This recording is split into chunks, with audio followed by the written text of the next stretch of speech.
Hello and welcome to Baiju's Exam Prep IAS. A very warm good morning to everyone. I hope all of you are doing good. We are on class number 7 of governance. Good morning, good morning, good morning, good morning. I hope all of you are doing absolutely fine. We'll do it for a couple of minutes. Let everyone join in the class and then we'll begin. Thank you so much.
All right, then. Good morning once again to everyone. I hope all of you are doing good. We are now on class number 7 of governance. Yesterday, we were discussing about the second ARC, the multiple reports that they have given, the important recommendations from those reports. We have a bit of that remaining. So, first, we'll wrap that up. First, we'll wrap up the second ARC reports, and then we'll move on to the class that we have lined up for you today.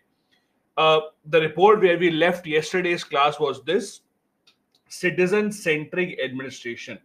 Now, the ARC, apart from telling the government how to improve governance, how to bring down corruption like ethics and governance, etc., the second ARC had also suggested how to make the governance more citizen-centric, how to make people the center of government. They have suggested a few things, and we have discussed most of them earlier as well. First, they suggested empowering the citizen starter. We have had a complete class on citizen starter. If any one of you did not see that, please go ahead and see that. That was class number 2. That was the class that we had where we discussed about citizen starter, the CAG, etc. Then they also suggested citizen participation governance through something like a suggestion box. Now, what is this? Basically, what they suggested was that the citizens of the country should be open and encouraged to give suggestions to the government. Now, suggestion box like this does not exist in reality, but if you think, the MyGov app does something similar.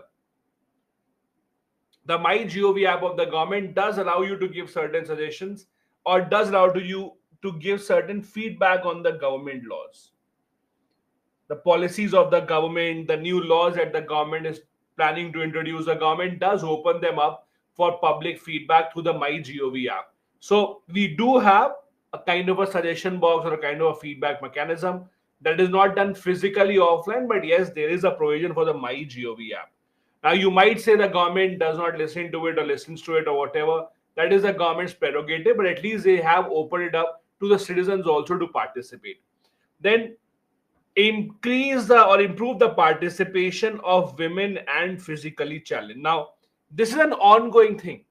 If you have noticed, I don't know how many have noticed or not, whenever the government or any government department publishes any ad for a job, and that includes the UPSC notification also, whenever any government department gives any ad or any notification that we are hiring, they will write one line. That line is, we are an equal opportunity provider.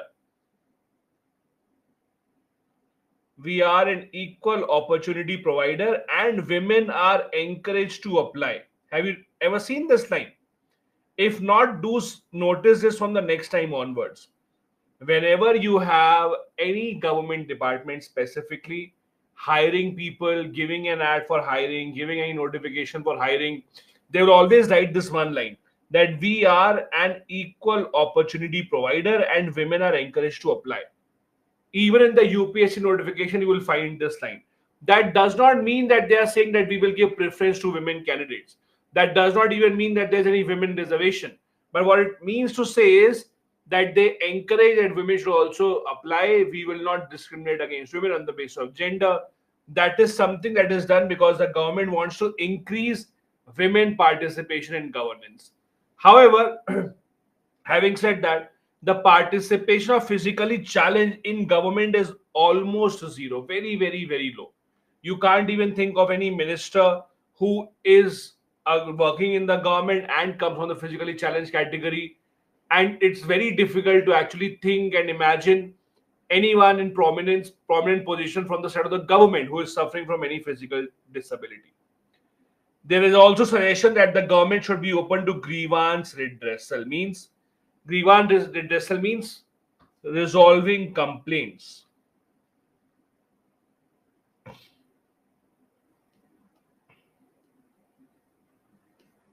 See, the idea is, doesn't matter which government there is, doesn't matter which party is in power, some people will always have some complaints. There cannot be a government, it's just not possible to have a government where 100% people are happy. There will always be certain people who are unhappy. There will always be some people who would think that no, government is not running well. However, what matters is the government ready to listen to them or not? If the government is ready to listen to them, if the government is ready to resolve their complaints, that is what matters at the end of the day. It does not matter whether people have complaints from the government or not, because people will always have complaints no matter what. Doesn't matter which party is in power, doesn't matter which political parties, and it doesn't matter which schemes are they introducing, people will always have certain complaints. But what matters is, are you able to resolve those complaints or not? So the second ARC suggested that the government should focus on grievance redressal, making sure the people's complaints are looked into. They also gave some recommendations on how to change or make the organizational structure of India, government of India, better. For example, government should focus only on the core areas. Now, what does it mean? What it means to say is, the government should focus only on the main job rather than doing everything by itself. Means, in other words, it kind of supported disinvestment.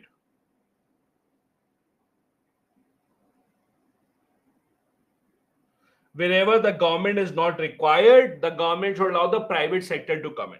Let me ask this question to you. Today, which are the sectors in India which are only run by the government and private players are not allowed? What do you think? Which industries in India today are only run by the private sector where no private player can come in? What do you think? Let's see. Fatima, no, not space. There are many startups that are making satellites now.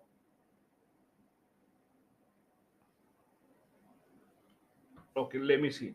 Dave Smith, I know there are many companies that make weapons. The defense is not with the government only now. Lakshmi Aircraft is run by private companies. Aryan Postal, DTDC, delivery, all of them do postal. Vanchika Electricity is supplied by private companies, Tata, Reliance, Adani, all of them do that. Okay. Many of you are saying, correct? Okay, I'll tell you what these are. So there are only a handful of sectors now which are only reserved for government. First is nuclear. Nuclear energy, only reserved for the government so far. Second, minerals related to nuclear energy. Minerals related to nuclear energy.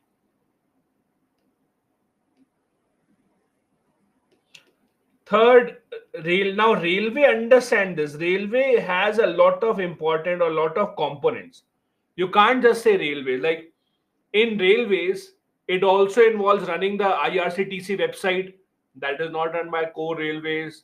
TCS basically helps the government running that IRCTC website. The government has allowed private players to come in and develop railway stations. So multiple railway stations are run by private players right now. But railway traffic that is running of trains, that is specifically done by railways only so far. These are the things that are specifically run by the government only with no private sector participation allowed. In almost all of the sectors, participation of the private sector is allowed. In defense, you have seen many many private companies, Mahindra, Reliance, Tata coming up and building weapons. In space, lot of new startups have come up that are building satellites. In fact, the IRNSS, that is the Navik system of the government, some of its satellites are being built by private players. There are private startups in Bangalore, Hyderabad are building satellites and they're being launched into space by ISRO. So the idea is government should focus only on the core function. Now, core functions can be what? As we discussed, nuclear, defense of India, something like this can be the core function. Rather, apart from that, we should allow the private sector to come in. Rajneesh, no, how can fertilizer be a private only government? There's so many private companies that make fertilizers. Apart from that, the government must focus on subsidiarity. Subsidiarity means what? Subsidiarity basically means trying to subsidize or trying to basically give the work to someone else, kind of dividing the work, inviting private sectors, inviting other contractors to do it. I'll give you an example. You all would have heard of NHAI, National Highway Authority of India. As the name suggests, the National Highway Authority of India has a responsibility to build highways all across the country.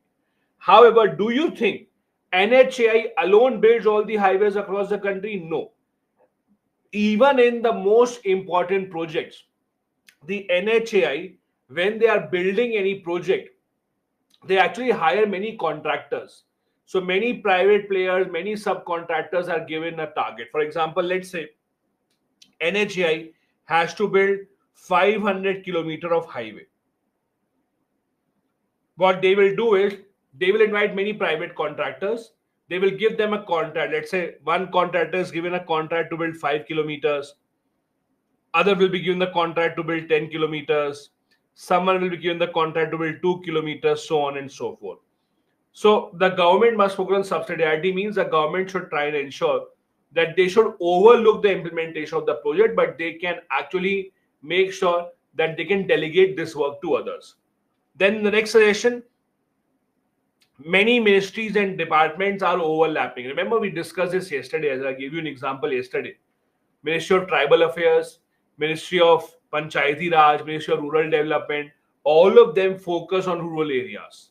So there's a lot of overlapping of the work. The suggestion here is we should look clearly into what every ministry does. what every department does. Wherever there is a duplication, we should try and remove that as well. Now, one other issue or one other fact is, in India, we do have a lot of ministries as compared to other countries. I'll give you an example. If you look at transport sector, America only has a transport secretary. Now, over there in America, secretary is equivalent to minister. So in America, they have just one transport secretary or transport minister. In India, we have divided transport into various categories. For example, we have railways, we have highways, we have shipping, we have civil aviation. All of these we have in India with different ministries and different ministers running this. In the US, all of this is run by one single person who is called the transport secretary or secretary for transport. What happens in this case is, see, building of, for example, let's say you are building a shipping port. Building a shipping port is not an exercise that is done alone. You have to build highways along with that so that there is connectivity between road and the shipping railways. You have to build it so that it is connected to railway lines also, that transportation can happen. So if you look at it, building of any infrastructure in all of these components, that is the railways, civil aviation, highways, ports, etc., all of that has to work together. So if we have one single person sitting at the top, that is always better. Now we don't have that in India. Why? See, in India, in a democratic government like ours, in a parliamentary form of government, the government needs to keep a lot of people happy. And when the government wins an election, when a political party wins an election, the political party wants that most of their members should get some positions of power. For example, when BJP wins and BJP comes to power, BJP would want, or BJP members others should want, that we should be given the minister post. I want to be a minister. I want to be a minister. So when you have to make so many people happy, you cannot have only 10, 15 ministries. You have to have 70, 80 ministries. And that is why you have to divide the work so much. Similarly, with energy, US, UK have just one person, that is the secretary for energy. In India, we have divided into so many different forms of energy. For coal, we have a different ministry. For power, we have a different ministry for renewable energy, different ministry for atomic energy, so on and so forth. So we have segregated energy as well. While in countries such as US and UK, that is only one single sector. How it helps is, it when you have one single person sitting at the top, the policy decisions are much faster, the policy decisions are much more accurate. You don't have to ensure that there are so many people that you need to keep happy. In India, on the other hand, when you segregate the functions so much, when you have so many ministries and departments, there are a lot of steps that are involved before taking a final decision, and that becomes a problem. These were the important reports that we had from the second ARC. It's a practice question for you where you can give certain suggestions what the second ARC had suggested to write in your answer. This brings us to the end of module number 6 of governance. Module number 7 that we will start today will have topics such as National Human Rights Commission, National Commission for Women, National Commission for Minorities, and NGOs and cooperatives. This is what we'll be discussing in module number 7. Now, module number 7 mainly focuses on a lot of statutory bodies that we have in India. Statutory bodies means the bodies that are created by an act of the parliament. The parliament may have passed an act, and that is how we have created those bodies, like the National Human Rights Commission, National Commission for Women, National Commission for Minorities, so on and so forth. Now we'll start with the first one, that is called the National Human Rights Commission rather. What exactly is it? Let's first try and understand this. What do you mean by human rights?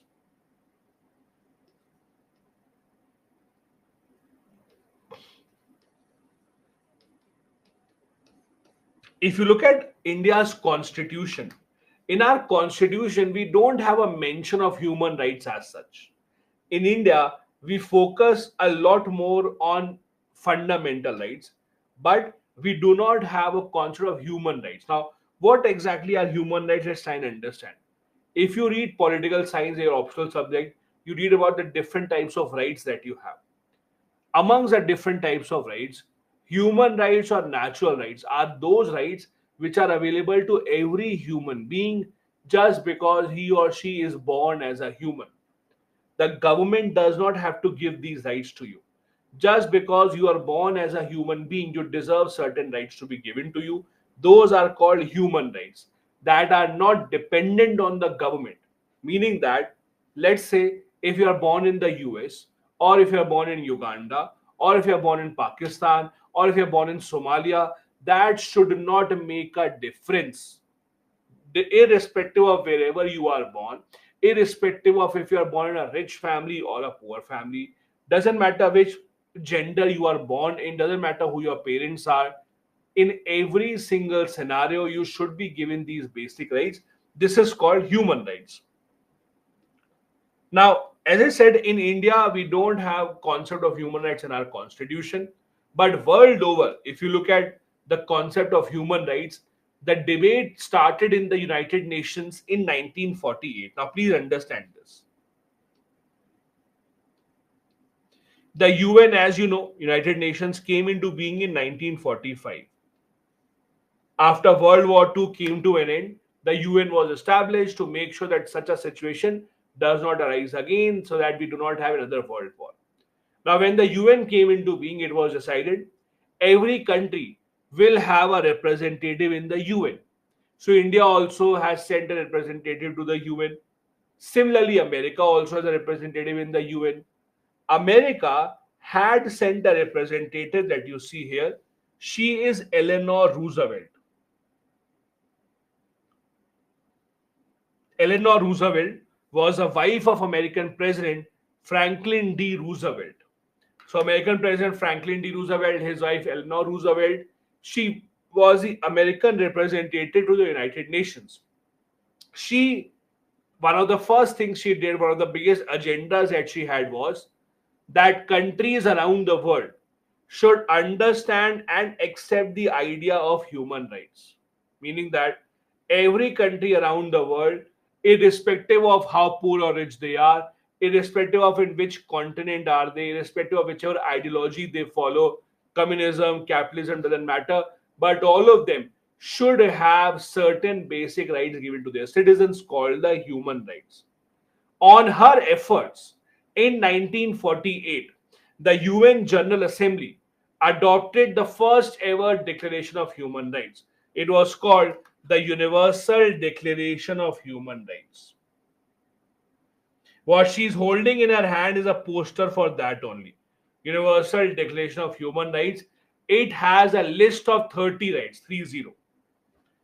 It has total of 30 articles. Now, these articles are very, very, very similar to our fundamental rights. I'll show you those articles. They're very similar to our fundamental rights. They are not legally binding. It is just a suggestion to the member countries of the UN. The UN member countries were suggested that you should try and give these rights to your citizens. Your citizens should be given these rights. These are important. These are 30 articles. Now, what are these? I'll just give you a few names. Right to equality before law, right to fair public trial, right to privacy and family life, ban on torture, right to freedom of religion, right to freedom and equality, right to education, right to culture, so on and so forth. So if you can see, these 30 rights are very similar to the concept of human rights that we have, or right, rather, concept of fundamental rights that we have in India. Our fundamental rights also include right to education, right to privacy, etc. The same is the case here as well. That is how Universal Declaration of Human Rights are. Now, please remember, these are not binding on the governments around the world.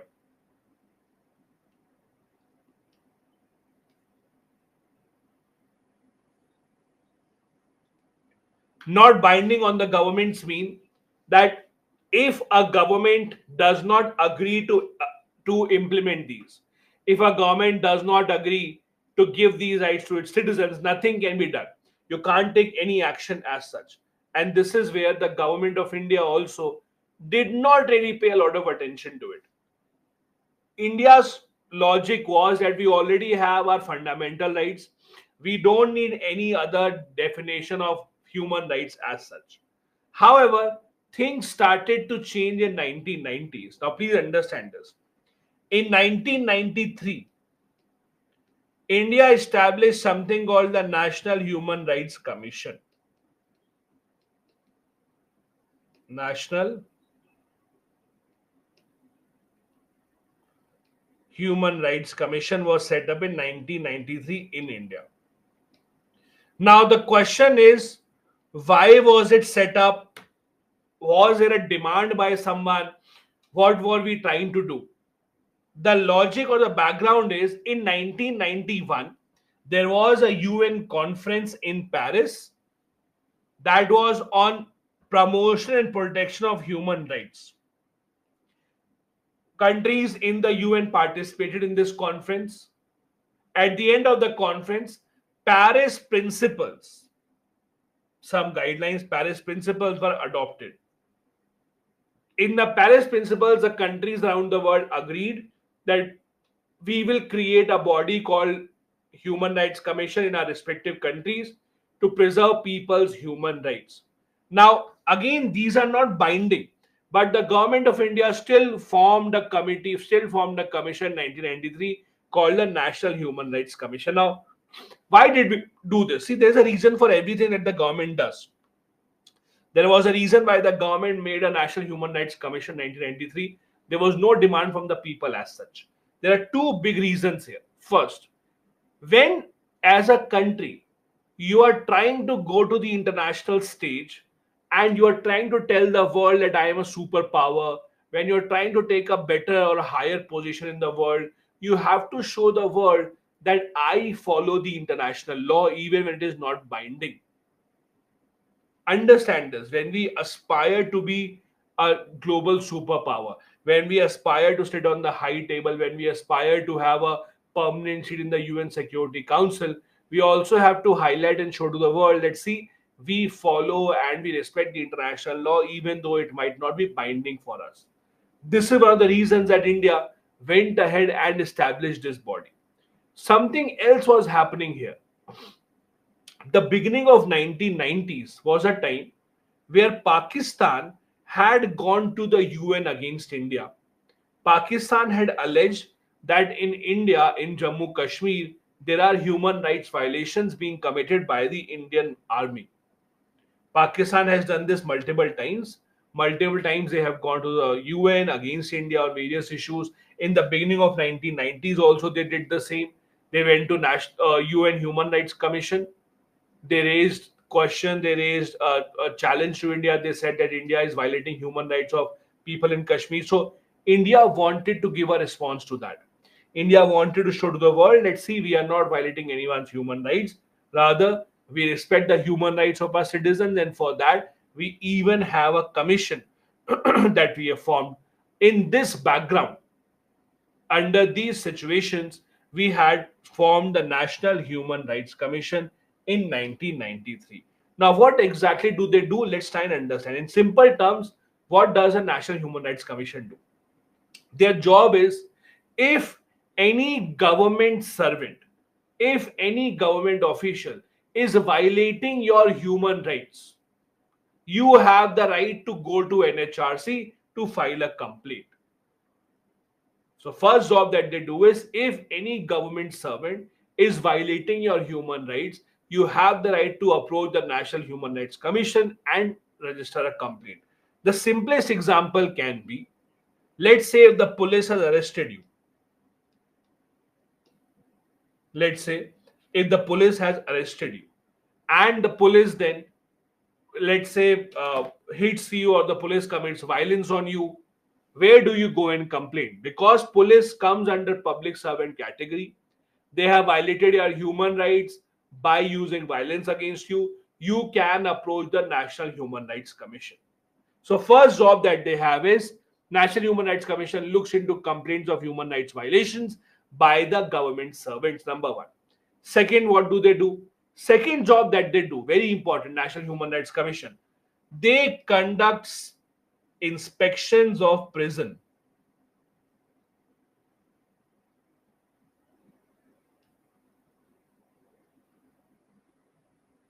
The prisons, the jail that we have in India, this is where the National Human Rights Commission comes in and they inspect. Why? It is a known fact that the situation and the condition of prisoners in the country is very, very, very bad. Most of them are not given any rights, most of them are not given any facilities that they deserve as per the law. They are beaten up in the jail illegally. So, what happens is, since no one from the outside world wants to go and look into that issue, it is the job of the National Human Rights Commission. The NHRC, National Human Rights Commission, has a responsibility to look into the jails, prisons, see what reforms are required. If there is some change that is required, some reforms are needed, National Human Rights Commission will suggest to the government what reforms to be conducted. They also look into the working of the law or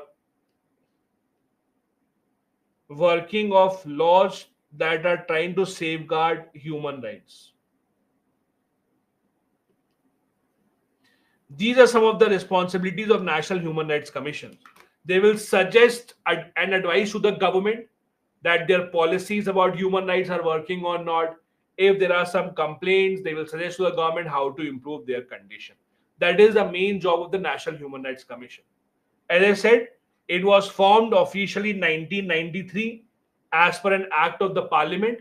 The name of the act is the Protection of Human Rights Act of 1993. Under this act, this body, this statutory body came into the being, and that is why it is a statutory body.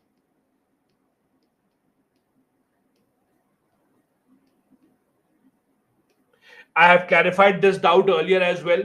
Statutory body are those bodies that are created by an act of the parliament.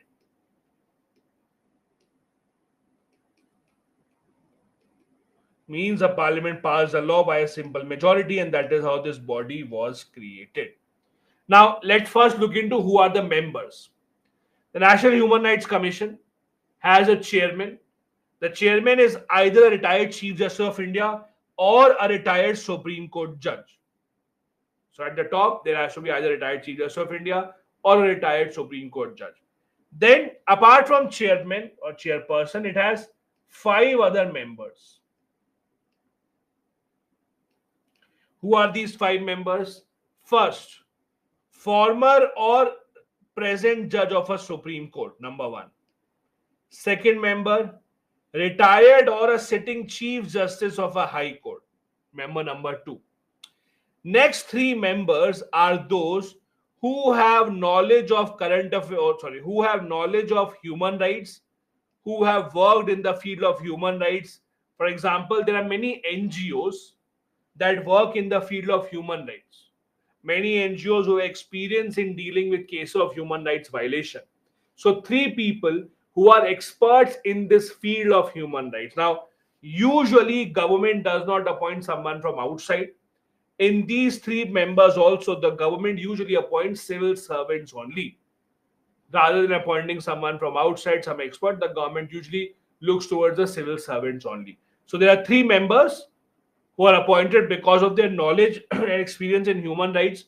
Out of the 3, at least 1 should be a woman.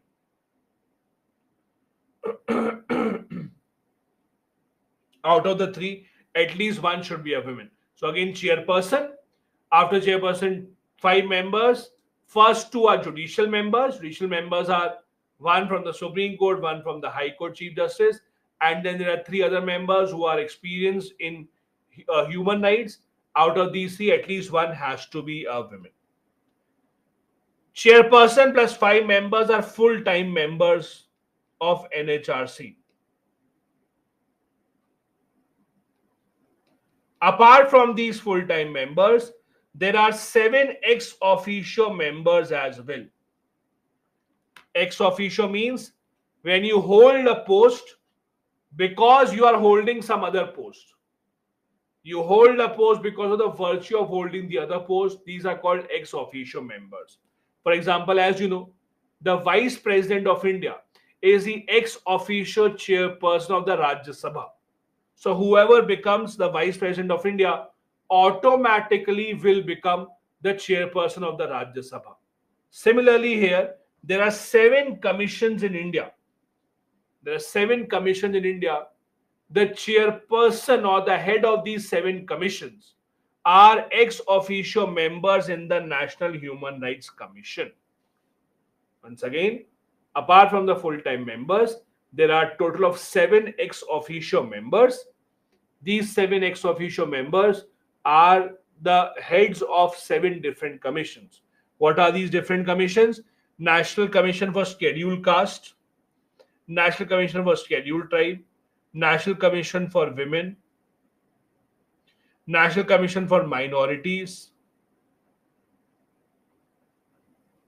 National Commission for Backward Classes, National Commission for Protection of Child Rights.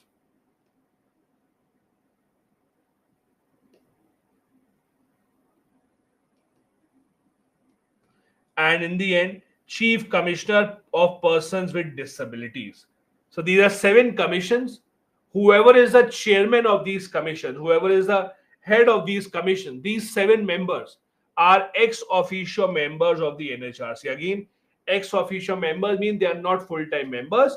They do attend the meetings, they have a representation there, but they are not full-time members in NHRC. These are some of the members here. These are the members. You can see them from the website. Anyways, now how are they appointed?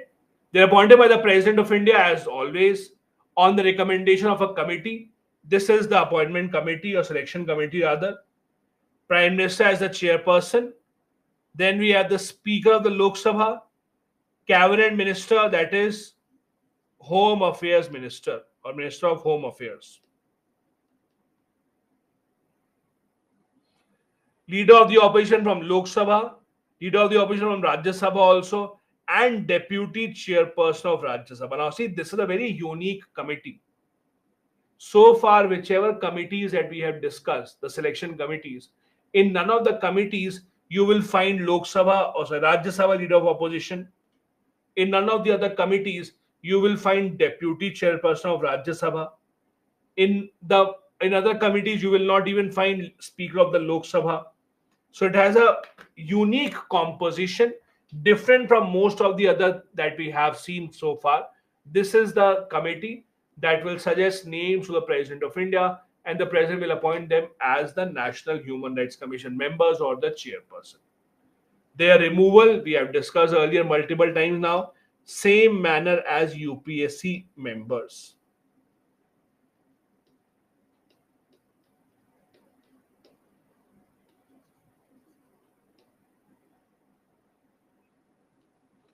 I've discussed this multiple times. The President of India may remove them, but for that, the President will have to first ask the Supreme Court to conduct an inquiry. The Supreme Court will conduct an inquiry and they will see if the person is guilty in any of these. Insolvent means bankrupt.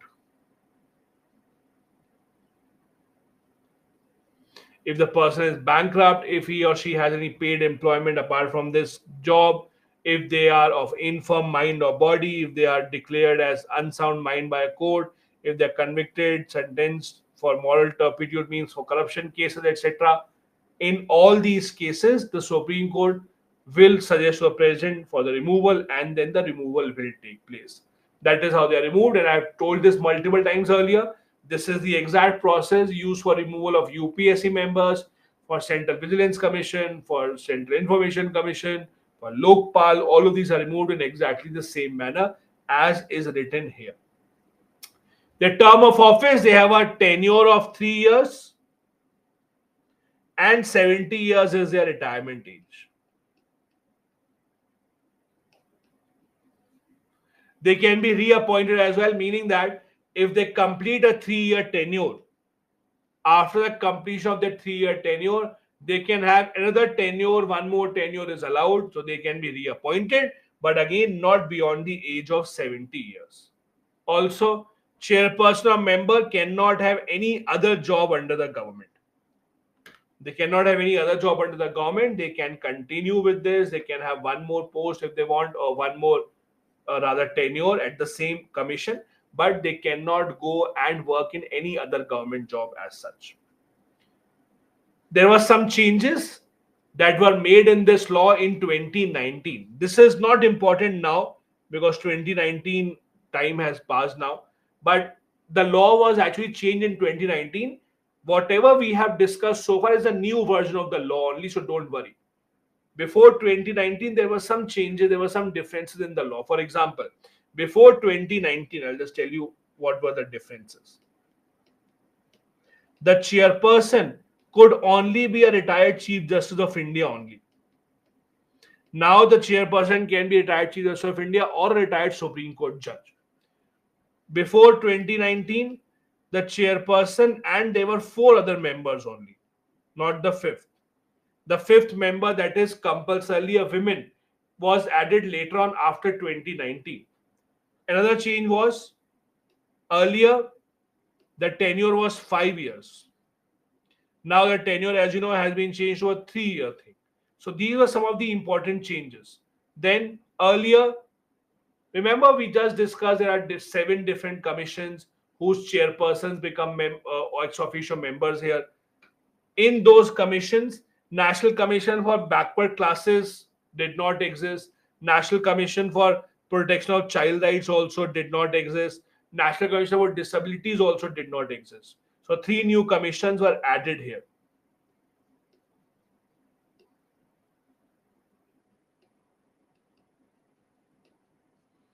These were some of the changes that were introduced in 2019. Salman, whatever you're typing in the chat, I can read it. That is how you can interact. So you can type whatever you're sending, the messages are visible to the faculty. Don't worry. These were the changes that were introduced in 2019. Now it is not relevant. The changes that were made in 2019 were relevant for the exam in 2020, 21, even 22. But now you will be writing the exam after 24, 25, 26 when you're writing the examination. It would not be that relevant. So just remember the new law. Don't have to remember what happened in the earlier law or what happened earlier. I've discussed about the functions that they perform. First major function, if any public servant violates human rights of the people, they will look into it. They will register those complaints. Even in the court, if they think that there's a matter related to the human rights, if someone's human rights are being violated even in the court, they will intervene. Now, how does that happen? I'll give you an example. So, let's assume there is a case of sexual harassment that is being done in the court. There is a lady who has filed a complaint that she was sexually harassed, and it's a very powerful person against whom the complaint is filed. Now, when these kind of things are run in the court, when this case is run in the court, what happens is the lawyers who are trying to defend the person, what strategy they deploy is they will start asking very difficult and awkward questions to the women. Questions that the women would not be very comfortable answering. These are the kind of questions that are asked. So these kind of questions are designed in such a manner specifically so that the women does not want to come to the court. That strategy usually uses this technique of violating people's human rights. If something like this is happening, that the human rights of a person is being violated while a court case is going on, even in that case, the National Human Rights Commission will intervene. This is the example. The other job, as I told you, they visit jails, other institutions where people are being kept. They suggest to the government what facilities to offer. They suggest to the government if people require certain treatment, if their standard of living condition is not up to the mark, how to improve that condition. All of that is suggested to the government by the NHRC. NHRC will suggest if something wrong is happening in the jail, something wrong is happening in these detention centers, and how to improve that. They will also look into working of any law, any policy that the government has for protection of human rights. If they think policies require certain changes, they will suggest to the government. They will also suggest how the government can prevent acts such as terrorist acts. which violate people's human rights. They also read about other countries, what other countries are doing to prevent human rights violations of its people. If they find some good suggestions, they will try and make recommendations to the government for its implementation. All these are the jobs that the National Human Rights Commission does. Now, they also conduct research, promote whatever education that they can, they encourage NGOs, etc., to participate. Now, on paper, it looks like a great agency, right? On paper it looks like, oh, they are doing a wonderful job, but in reality it is very, very, very different. The reality is very different in the sense that they do not have any real powers. If you look at it, when I say they don't have any real powers, I'll tell you what usually happens. They have two big issues with them. Number one, they are dependent on CBI in most cases, meaning that if someone comes and files a complaint, says that, see, my human rights are violated, do something about it, they will ask the CBI to conduct an inquiry.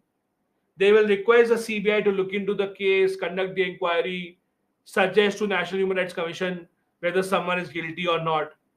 Now, CBI that already has so many cases pending, CBI that already has shortage of personnel, they do not give a lot of priority to cases that come in from National Human Rights Commission.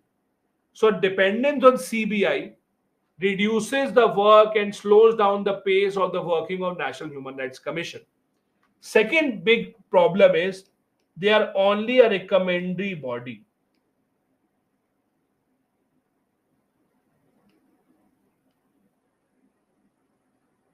They are only a recommendatory body, means even if they find out a public servant is guilty of violating human rights, let's say they found out that a police person, a police officer is guilty of violating people's human rights, they can only recommend to the government to take some action. They can only recommend that we should suspend the person, or we should inquire, we should launch an inquiry or something. The government takes the final decision. If the government wants to accept the suggestion, they will. If the government does not want to accept the suggestion, they will not. So it really depends on the government. They can only make recommendations. Apart from that, they don't have adequate number of staff or finances. The government does not give them a lot of money. Now, why do they require money? The question can be, why do they require finances? That what do they do? So when we say NHRC uh, works with the NGOs, they collaborate with the NGOs, what we mean to say is they help the NGOs with some money. They help the NGOs in terms of, let's say, new initiatives. Apart from that, when we say NHRC travels into the jail, they undertake inspections of prisons, etc., all of that requires money. So when they don't have enough finances, how would they take up such inspections? How would they raise awareness? And that becomes a problem. Apart from that, as I told you, they are dependent on agencies such as the CBI to conduct an inquiry. There are delays in the implementation of recommendation. The government either does not accept the recommendation, or if they do, there are a lot of delays in that. There's a limitation of filing complaints as well, means you can only file complaint to the NHRC about what happened in the last 1 year only. So if today is 28th of June 2024, you can only file complaint from 29 June 2023 till today. So exact 1 year. You cannot go beyond 1 year to file a complaint. Whatever happened 1 year ago or before 1 year ago, you cannot file a complaint about that. You can only file a complaint regarding what happened in the last 1 year. That is also a big, big, big issue. They don't engage with NGOs on a large scale. The reason being, again, when we say engaging with other NGOs, you need to have finances to support them. Because the NGOs, what do they require? They require finances from you, they require support from you. But if you yourself don't have much money, you can't really support them. Their annual report, see, whichever body that we will discuss, or any statutory body in the country, apart from any other constitutional body, all these bodies have one requirement. All of them have to submit an annual report to the President of India.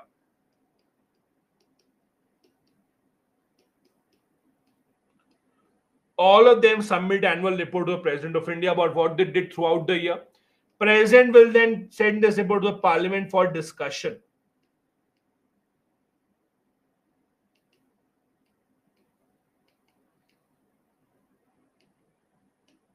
In case of NHRC, most of their reports have never been had never been even given to the Parliament.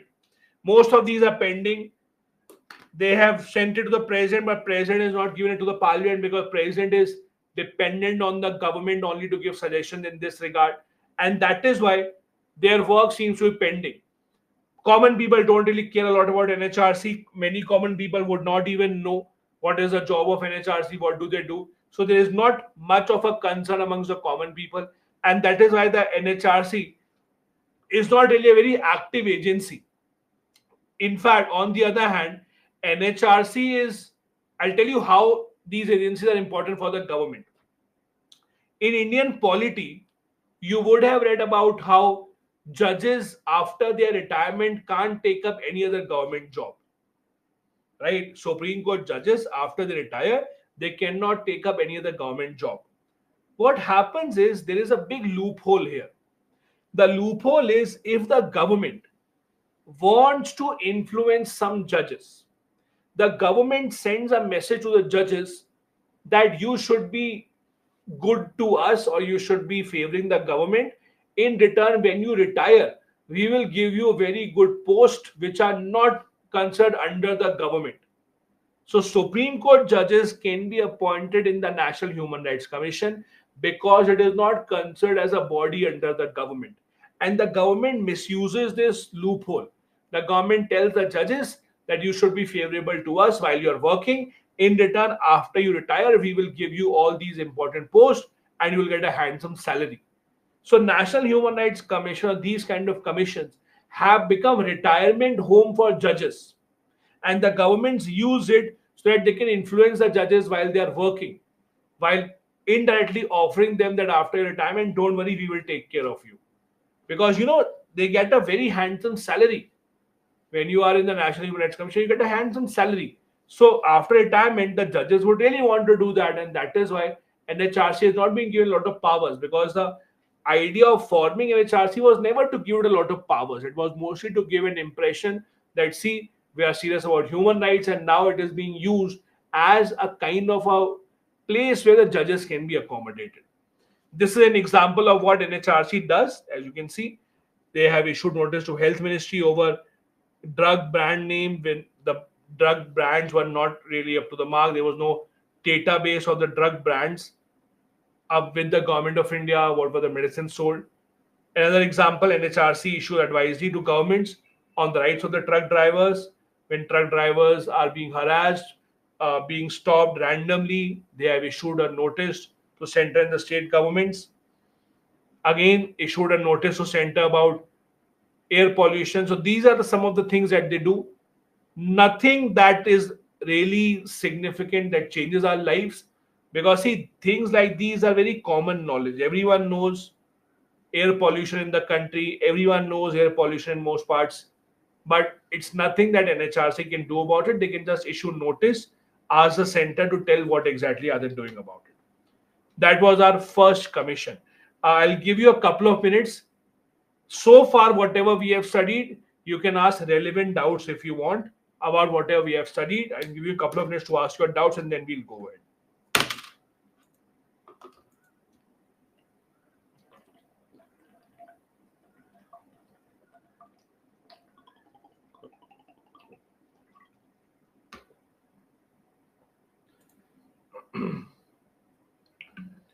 Fatima, yes, suo motu action can be taken. The point is, Fatima, no action is taken because they can only recommend. So they can recommend suo motu. For example, when they inspect the prisons, that is suo motu only. No one tells them to inspect the prisons. Madhur is saying, I see people written on their number plate NHRC, so they are doing something. really, or just written? Madhur, I don't know which people have written what, so I can't comment on that. You can also write NHRC on your bike, on your car, on your helicopter if you have one. Roshan, complaints can be filed online. Search for NHRC portal. There's an online portal where you can file a complaint.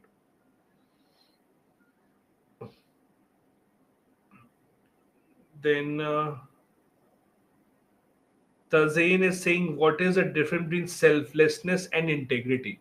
Selflessness is a position, a trait where you are not trying to benefit yourself. Integrity means you also follow what you preach. If I tell you that you should be joining the class at 6 and you should stay till 9, I should also do the same. That is called integrity. Rajneesh is saying, in Prajwal Revanna case, has NHRC taken any stand or any action?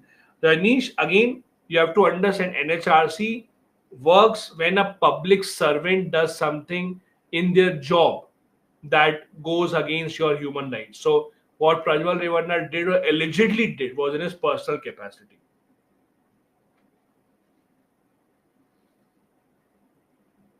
Ashish saying, more in most of the time, NHRC seems to be biased. Ashish, you can have your own opinion until it is proven. I would not say anything, but yes, see that's how the government agencies mostly see, irrespective of whichever government is in power. Most government agencies seem to be biased towards one side. Shank is saying if NHRC doesn't get accreditation from GNHRAI, then what? Nothing. Nothing will happen. It's just that when you get these recognition from the global stage, you get a kind of a certification, but nothing that would change really.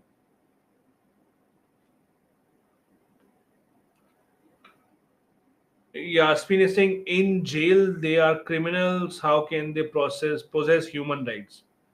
Because they are humans, as simple as that. The definition of human rights is rights given to the human beings. Full stop. You might not like certain human beings, but unfortunately, that is the idea of human rights. Okay, couple of other things quickly. Tazin is saying changes made by Supreme Court, are they binding on central government? Yes, they are binding on the central government. Whether they make changes on a law, whether they make change in a policy, it is binding. Jagdish saying why, yeah, this type of statutory body is why still linked up with political parties. Jagdish, I'm not sure what you mean by linked up with political parties, so I don't know what you're asking. Rosalind is saying in removal inquiry done by Supreme Court is binding on the president. Yes, it is binding on the president because the president starts the process. Supreme Court does not automatically start the inquiry.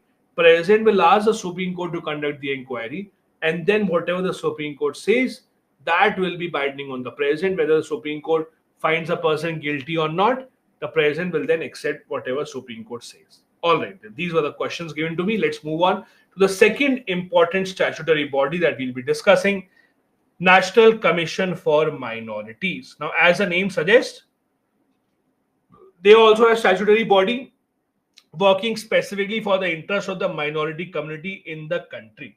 Now, please understand this. The fact is, there is no definition of minorities in the Constitution of India.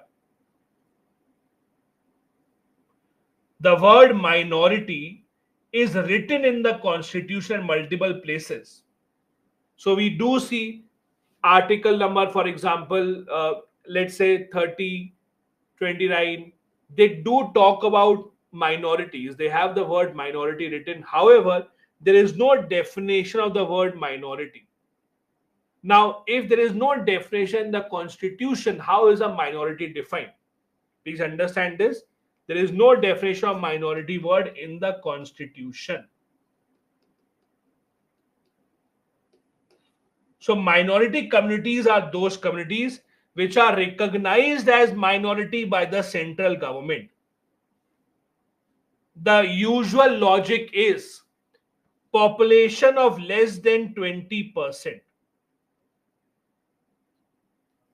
The usual logic is population of less than 20%. That is a minority community. that if a community has population which is less than 20% of the country's population, that would be a minority religion, or that would be a minority community. So far, the government of India has identified six communities as religious minorities. What are these six?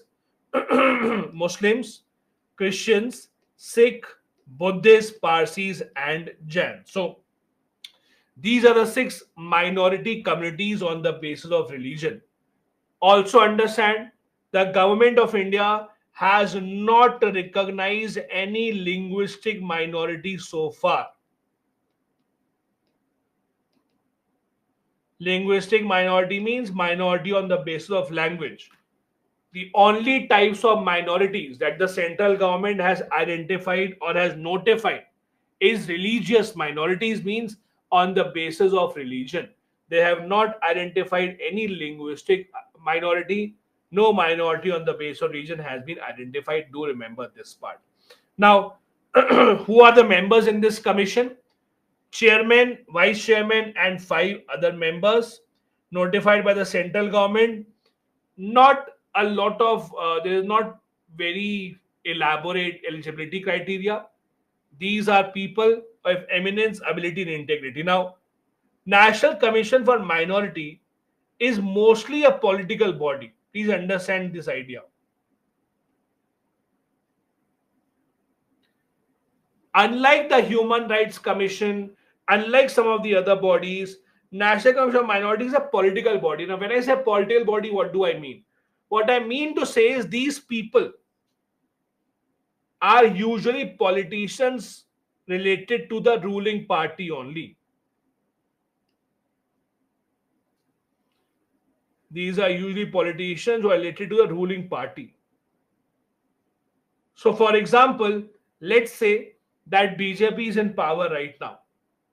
What happens is the BJP would appoint its own leaders to these positions, chairman, the vice chairman, etc., and the members. So, this is, in that sense, as I said, a body that is much more political in nature as compared to some of the other bodies such as the NHRC. When I say political in nature, that does not really mean to say that they fight elections, etc. But what I mean to say is that these are the people who are related to a political party. For example, if you look at the current chairperson of National Commission of Minority, it is a person called Iqbal Singh Lalpura.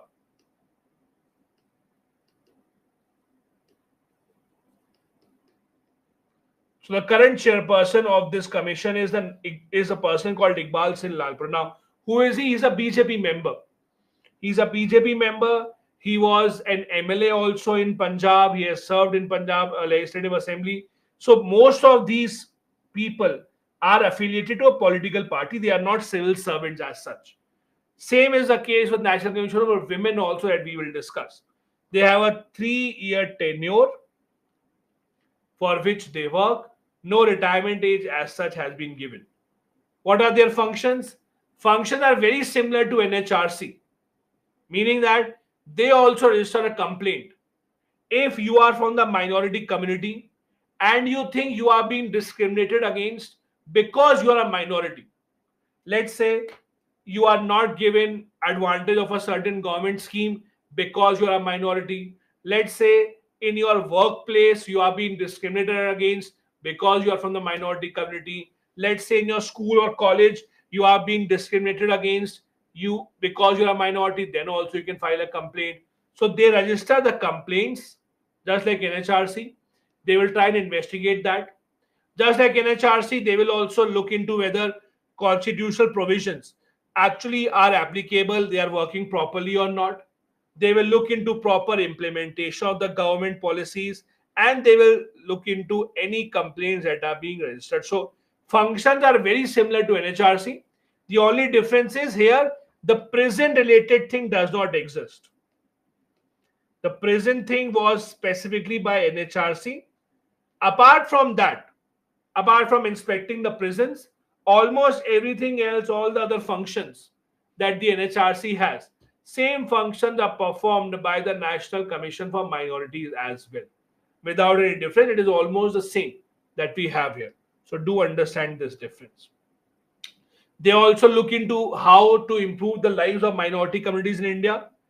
They research, undertake any of the analysis that are required for development of minority communities.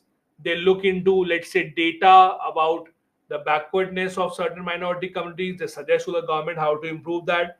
They suggest appropriate measures with respect to any minorities. They also suggest in their reports to the central government whatever they have done throughout the year and any difficulties that the minority communities are facing.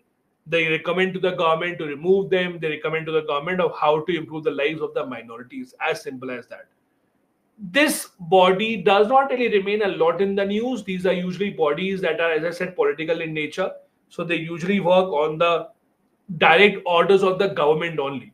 If any complaint is filed in these agencies against a person who is related to the ruling party, you will not see any action being taken. For example, if the ruling party is the BJP right now, and if someone files a complaint to this commission against a person belonging to the BJP, you might not see a lot of action being taken against him or her. Anyways, these commissions cannot take action, they can only recommend action. They can only recommend to the government what to do next. The government will decide whether or not to accept the recommendations or not. Now, about this, there's also one other interesting factor that you have to understand. Are minorities recognized state-wise or nation-wise? Because if you see the 6 minorities that we talked about, the 6 minorities that are identified as minorities by the central government, those are at an all India level. Those are not at a state level. For a long time, there are demands that it should be done state-wise. Why?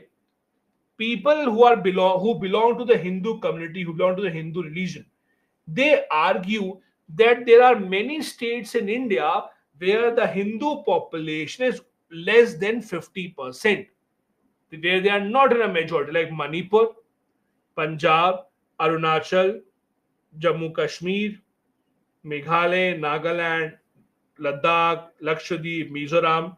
All these are places, all these are those states where the Hindu population is actually less than 50%. Means in these states, if you look at the Hindu population, they are not in a majority, they are rather in a minority. However, the demand that minority section should be or minority community should be state-wise decided, that has not been done so far. Now, please understand this. Tell me this: what is the benefit of becoming a minority, recognized as a minority? What do you think? What benefits do you get if you are a minority community as recognized by the government? What do you think are the benefits? Do you think there are any benefits? There would be, obviously. That is why Hindus are demanding in a certain state they should also be minorities. What do you think are benefits?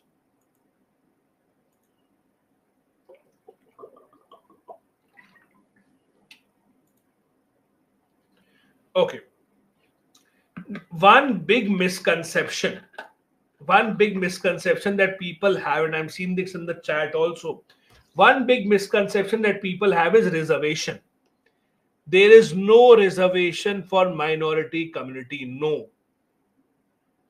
Those who are saying reservation, tell me in which job do they have reservation? Please tell me. In which job do they have reservation? There is no reservation for minorities. Please understand, reservation in India is on the basis of scheduled caste, scheduled tribe, backward classes. Minorities not reserved. Minorities don't get any reservation benefit. So first, get that thing out of your mind. Minorities don't have any reservation benefit anywhere. First, so that is out. So what else if not reservation? Then what else? Vanshika, when you mean land, what do you mean? The government will give away the land? What do you mean? Okay. Okay, so many people are now coming to the correct answer. If you look at your fundamental rights, when you look at your fundamental rights and you read about article number 30, article number 30 is the only fundamental right that is available exclusively to minorities only. Article 30 is available exclusively to the minorities. Now, what do you mean by this? If you read Article 30 and you remember this was about setting up educational institutions. Remember, the minority community can set up their educational institutions and they can run it without interference from the government. I'll give you an example. Have you heard about St. Stephen's College in Delhi? St. Stephen's College in Delhi. You would have heard the name at least. Some of you might have applied to that college as well. Very, very good college, one of the best colleges in India, right? Topmost college in DU, St. Stephen's College. So now understand this. St. Stephen's College is a minority education institution in India set up by the Christian community. So what happens in these institutions is, since it is a minority education institutions, the government reservation policies will not apply here. So St. Stephen's College, for example, will not have any scheduled caste, scheduled tribe, or backward classes reservation. They don't have that reservation. They have reservation for the Christian community. So they give reservation to their community on the basis of religion. For example, they have a very heavy Christian reservation. I think if I'm not wrong, I think 70-80% seats are reserved for Christian community in St. Stephen's College. So that is an exclusive right for minority community when they set up their minority education institutions. That is the single biggest benefit that the minorities get in India.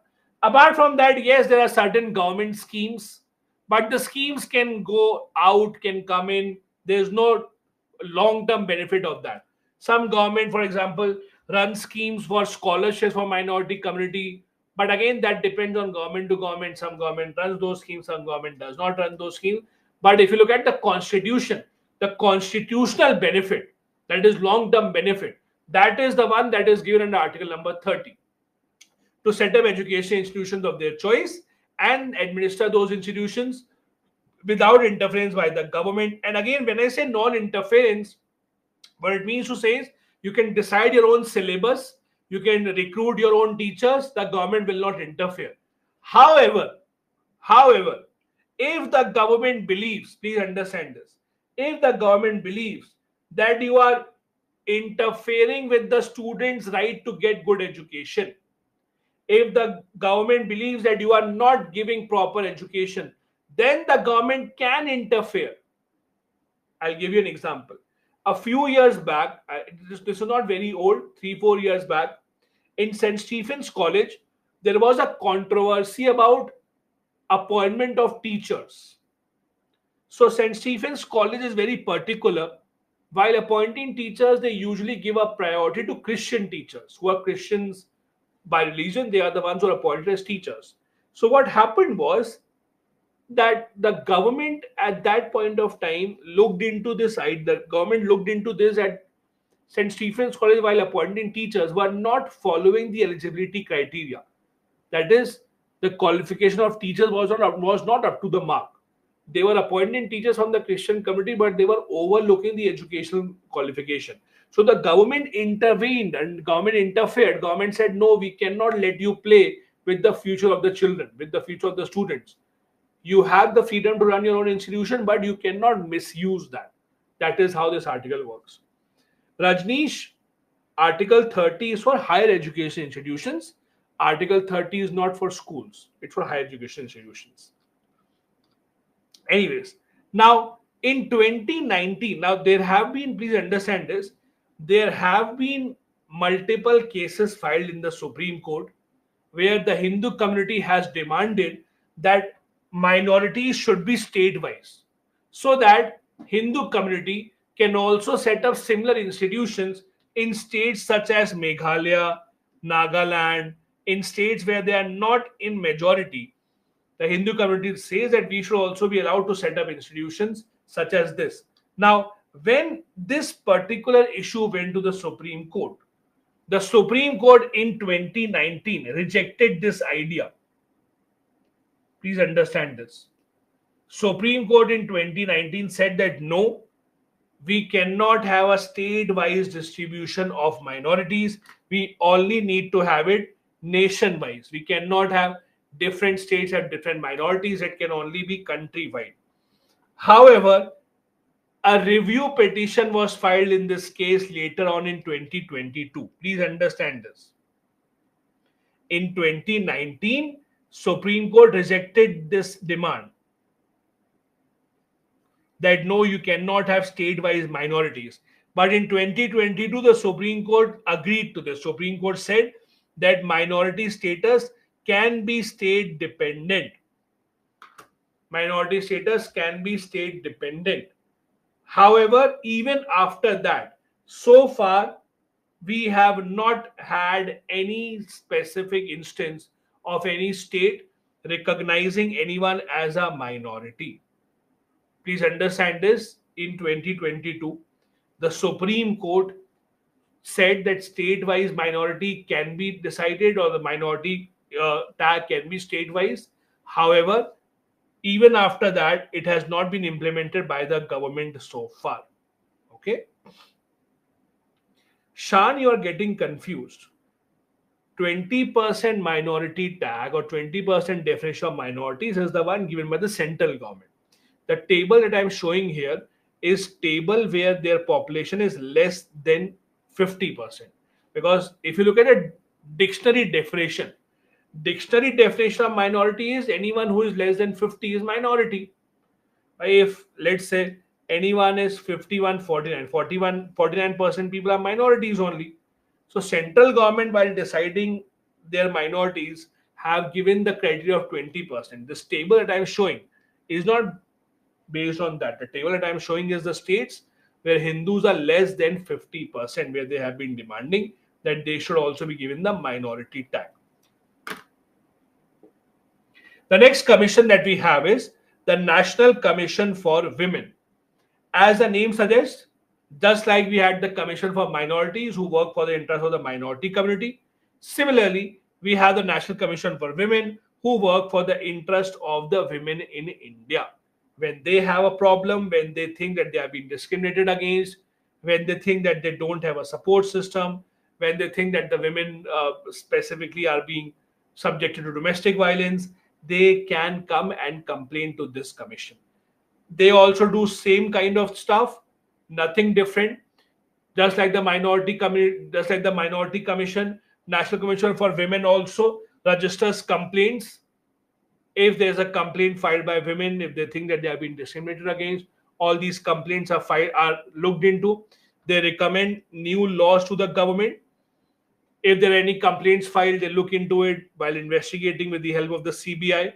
They also advise the government on all the policy matters that affect women.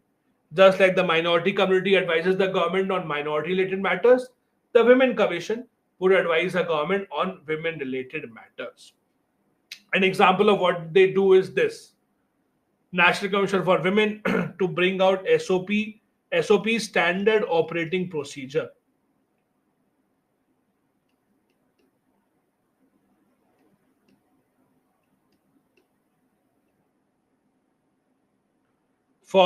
On rescue rehabilitation of trafficked girls. Now, what exactly is this? This is an example of what National Commission for Women does. So, for example, there are a lot of instances where the police raids a certain place, and if there are girls who are forcefully kept there, the police releases them, the police rescues them. But the problem is, after the rescue, what to do with the girls, where to take them, where to settle them, there's no clarity on that. The police can't bring them or take them, or police can't keep them in the police station. Police can't have a situation where they are taking care of the girls themselves. So what do we do with these girls? Where are they? Where should they be accommodated? There was no clarity on that. So what happened here? The National Commission for Women introduced SOPs, proper procedures of how to deal with girls that are rescued. So this is again an example of what they do, the National Commission for Women. This is also a political body in nature. Again, when I say political body, means these people who are appointed are affiliated to a political party. So if, for example, let's say we have a situation where, let's say BJP is in power, you will see in most of the cases that the people who are appointed in the National Commission for Women or National Commission for Minorities are people who are actually registered with the BJP, maybe former MPs, maybe former MLAs. That is how they usually work. For example, right now, the National Commission for Women is headed by Mrs. Rekha Sharma. I'll just write her name also. The current chairman is Rekha Sharma. Now, if you look at the history of Rekha Sharma, she has been a member of the BJP for a very, very long time. She has fought election for the BJP also in the past. She has been in the commission for a very long time. So again, this is something that is usual. That is why, and it is why these bodies like the National Commission of Minorities and Women are not taken very seriously. It is a sad reality that if you go and file a complaint to these commissions against people who belong to the ruling party, you will not see a lot of action being taken. Let's take a simple example. You all saw the protest of the wrestlers on Jantar Mantar, right? That big protest that happened at the Jantar Mantar where the wrestlers are protesting against Brajbhushan Charan Singh. Now, when they were protesting that against a sitting MP of the BJP, let's not go into whether he was guilty or not. But the point is, since the wrestlers are protesting against a member of parliament from the BJP, you did not see a lot of support from National Commission for Women.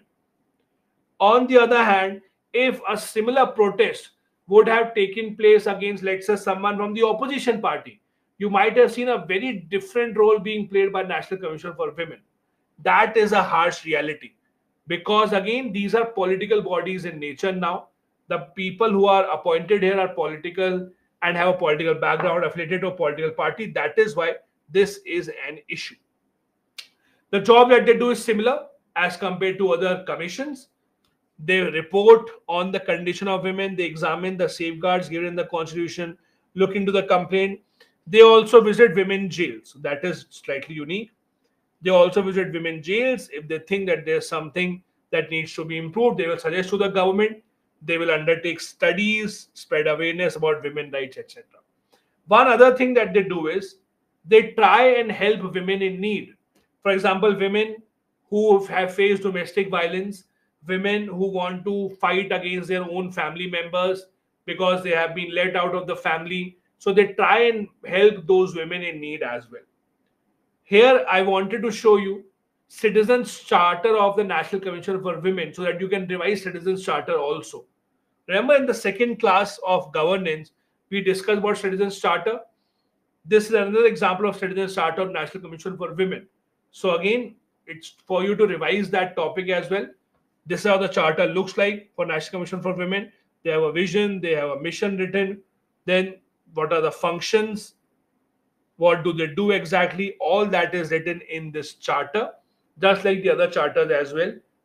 Where what kind of complaints can you file here? What do they do? All their jobs are written here. Now, the UPSC has a habit of asking women related questions. So there have been in the past questions related to women rights and related to specifically the job of the National Commission for Women. There have been questions on the contribution of National Commission for Women and what have they done for enhancing the rights of women in India. So I wanted to share a few achievements of National Commission for Women in the past. What are their achievements? So that you can quote this in the exam. First big achievement, they have played a major role in strengthening the rights related to women. For example, they have played a major role in laws such as Domestic Violence Act of 2005, Dowry Prohibition Act of 1961. All these are examples of laws where women commission have played a major role in ensuring that these up-to-date laws are made so that the women's rights are protected. They have also been helping women with counseling, especially victims of violence, sexual abuse, sexual harassment. They undertake their counseling, they make sure that they are again ready to join the society. They have also monitored the implementation of Sexual Harassment at Workplace Act to make sure that such kind of issues don't exist and women can work safely. They have also prepared gender profile to assess the status of women and suggested to the government how to improve the situation. Now, when you say gender profile, what it means is that they have looked into different states and union territories in India, prepared an individual report, how many women live in these states, what are the issues that women face, what are the different types of problems that women face, so on and so forth, and suggested to the government how to improve that. They have worked against child marriage also. They have looked into giving support to the women in cases of Dowry Act, in cases of Mahila Lok Adalat, etc. They have also conducted multiple workshops and consultations in the past to ensure that if they have any lack of awareness about women's rights, the women should know that they can approach the National Commission for Women. The women should know that they do have a friend in this commission. The National Commission for Women have their own monthly newsletter called Rashtra Mahila. Do you remember this? The Rashtra Mahila is a monthly newsletter of the National Commission for Women. It is published every month in both Hindi and English. It is to get the women up to date about what is happening in the country and look into their issues as well. Their problems very similar to the other problems or the other committees or commission that we have seen so far. They are also only recommendatory in nature. So if something wrong happens, they conduct an inquiry, they see the person is guilty, they can only recommend action to the government rather than actually taking the action by themselves. They lack constitutional authority because they are a statutory body. They have dependence on the government for funds. They don't have a lot of funds on their own to conduct their own job. And they also have political interference, just like the National Commission for Minorities, because they are political bodies in nature. These are some of the issues that still remain in the National Commission for Women. Before we go ahead and start about the pressure groups, give me a couple of minutes. I'll just fill up my water bottle. Stay here. We'll be back in a couple of minutes to continue with the pressure groups.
Yusra is saying there are ministries for such issues.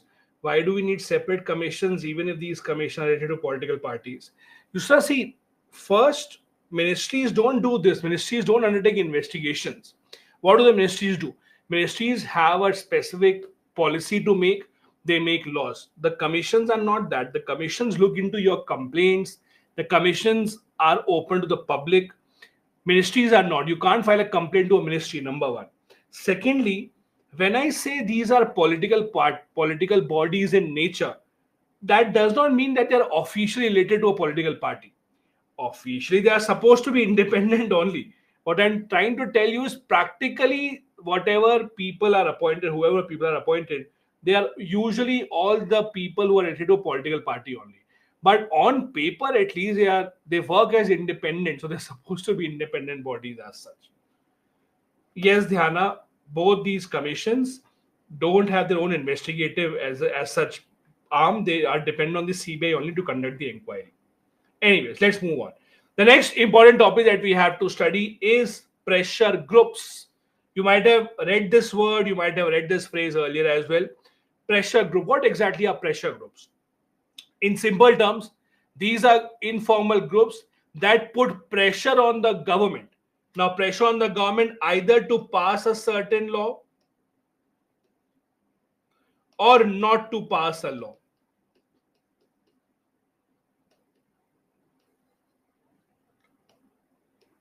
Pressure groups basically do both of these things. I'll give you both the examples.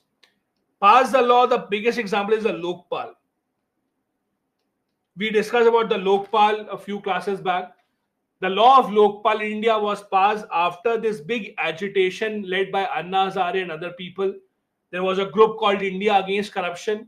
They were the ones who started this agitation led by Anna Hazare, and they led eventually to passing of the bill. So they acted as a pressure group. They pressurized the government to pass a certain law. On the other hand, not to pass a law or to take back the law. You recently saw the farm bills. You recently saw the three farm bills that were introduced by the government. There was so much pressure put by the farm associations that the government had to take it back. Now, in both the cases, we are not judging whether it is right or wrong. We are not judging whether the decision was good, decision was bad, so on and so forth. The only thing that we are trying to tell here is that they act as pressure groups by pressurizing the government to take a certain decision that favors these groups. Now, for their favor, it may be to pass a law, it may be not to pass a law. Now, please understand, in India, pressure groups are not officially recognized.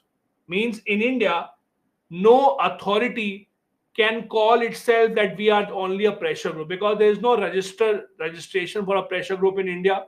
Pressure groups don't really exist officially. However, there are certain groups in India that work as a pressure group, but they don't call themselves as a pressure group, like the farm associations.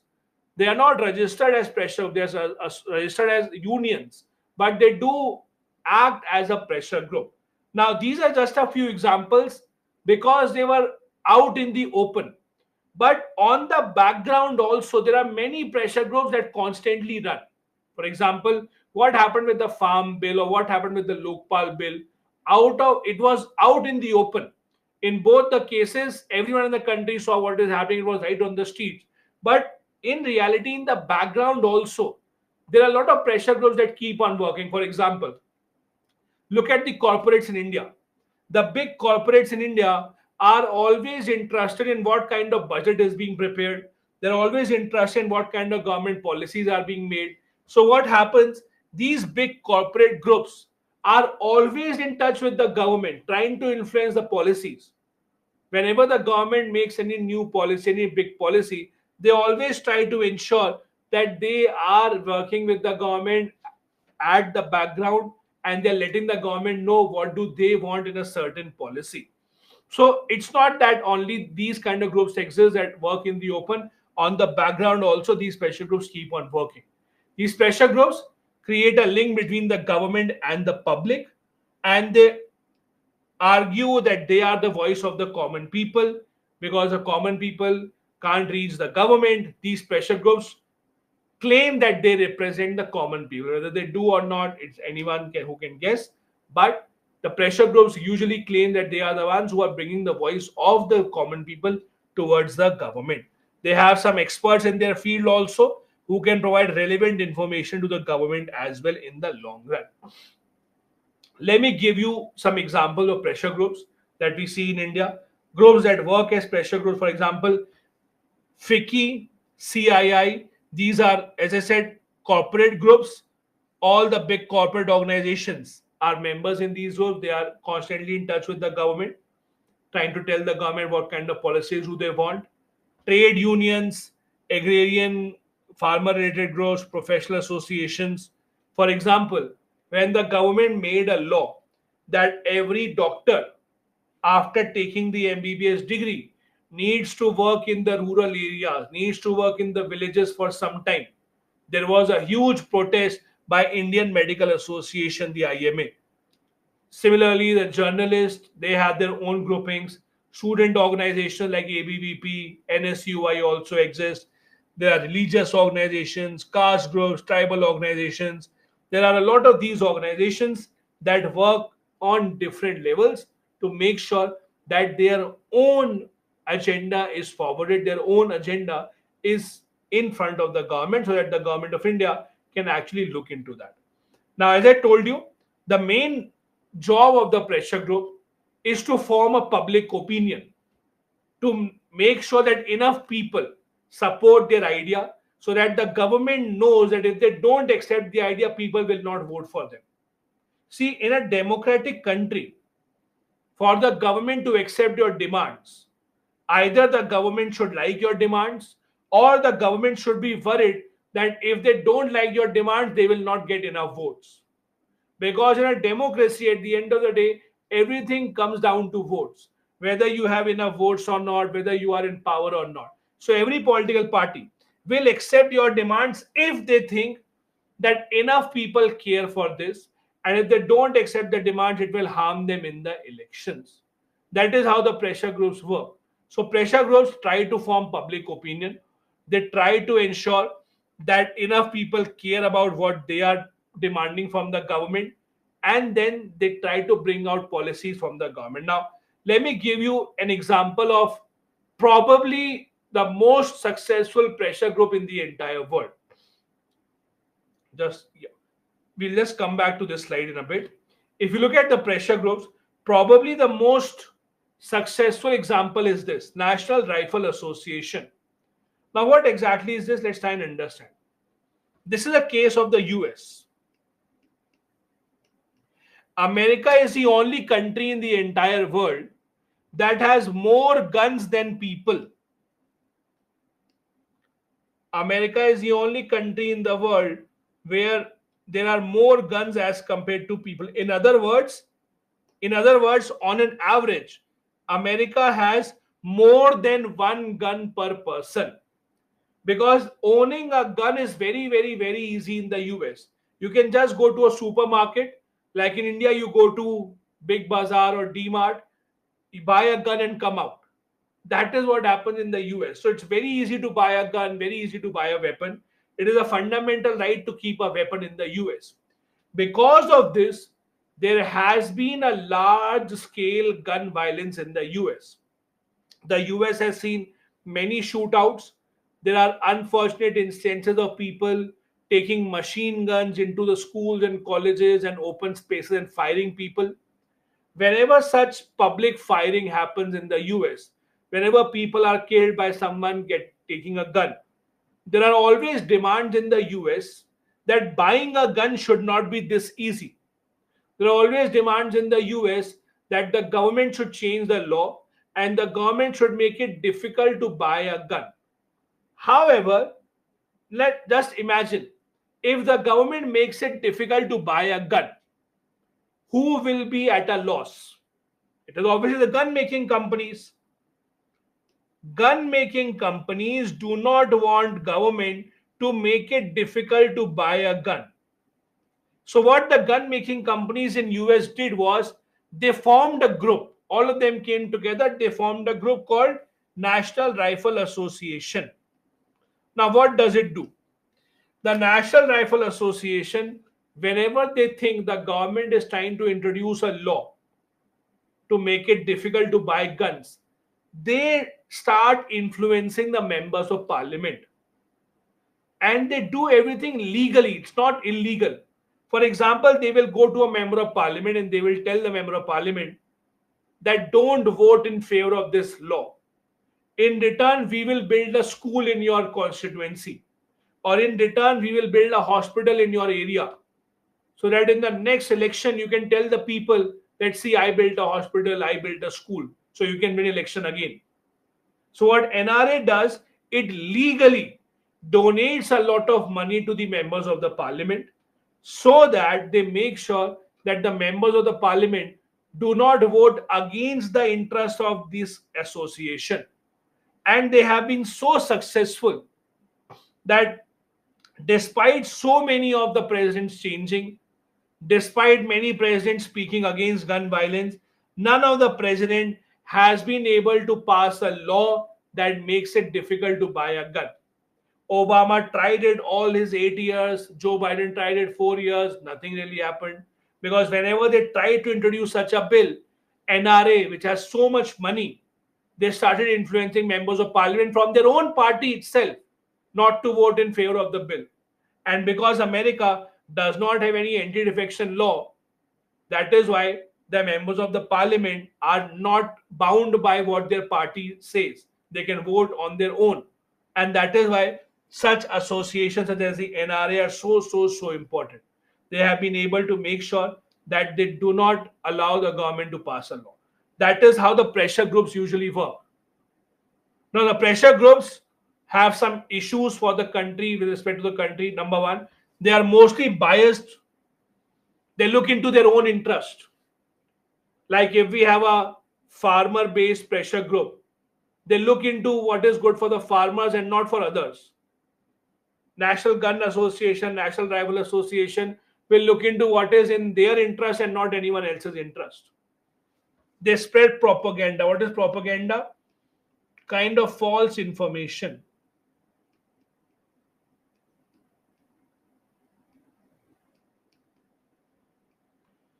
They kind of spread false information so that the people start supporting the pressure group. For example, they might tell the people that support us. If you don't support us, the government will do this, the government will do that, the government will take away your rights, the government will take away this and that. So they start spreading propaganda. They start spreading false information to make sure that the people support them in large numbers, to make sure that the government is scared when it comes to elections. They distort public opinion by spreading lies.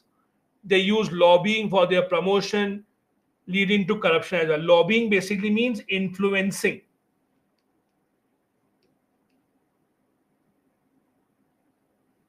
The example that I gave you, making large donations, for example, to parties in power.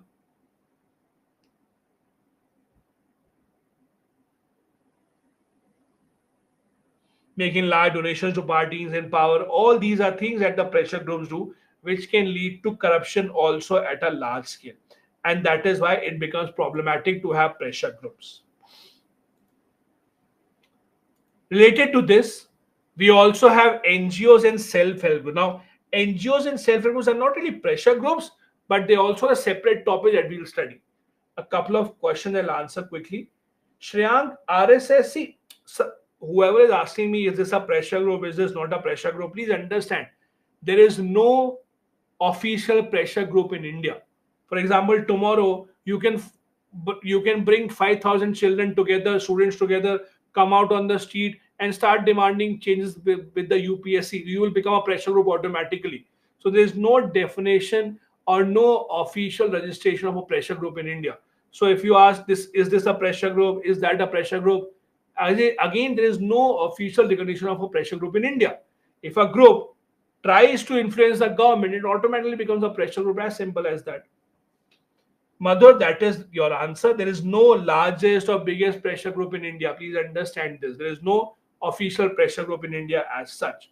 There are associations that work as a pressure group whenever they want to. Now, let's focus on the next small topic that we have, the NGOs. Now, what exactly is an NGO? NGO stands for non-government organization.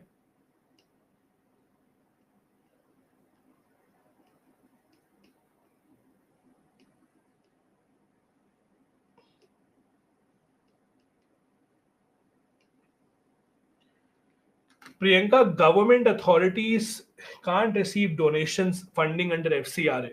FCRA is for NGOs. The commission that we saw, the statutory bodies, they get money from the government. Why would they get funding from somewhere else? Now, if you look at this, Bhuvnesh, why are you concerned with what is written here? Am I teaching you what is written here? I might write module number 100. How does it concern you? Why does it concern you? What is written here? Shouldn't you not focus on what is written here? Why are you focusing on this? That is why the UPSC gives you the mains paper and asks you not to write anything on the margin. Focus here, not what is written anywhere else. So NGOs basically are non-governmental organizations. In simple terms, the non-government organizations mean organizations that are not formed by the government, but they are doing a job that the government is supposed to do. For example, they look into the welfare of the people. They look into some of the other social needs of the people. There are so many other examples. Like Pratham is an NGO. You might have heard of about Teach for India. These NGOs, for example, work in the education sector. They are not formed by the government, but they work as if they are doing the duty of the government. Now, the reason why India needs a lot of NGOs, the reason why we have many NGOs is India is such a huge country with such a wide scale of population and with such wide scales of problems also that the government alone can't solve all of them. The reason why we need NGOs is since the government can't do all this job by itself, we need the government to be supported, and this is where the NGOs come in. Now, NGOs can be basically of two types: self-serving and society serving. Self-serving means serving its members only. Let's take a very simple example. Let's say in your locality, there are elder people, grandparents. Let's say they come together, the grandparents, and they form an organization, they form a group, and they decide that within this group, within our group, we will help each other. If any of our group members has any problem, he or she should just write on WhatsApp and we will come to help him or her. That is a simple example of an NGO, which is a self-serving NGO, where they are helping their members only. They are not concerned with what is happening outside our group.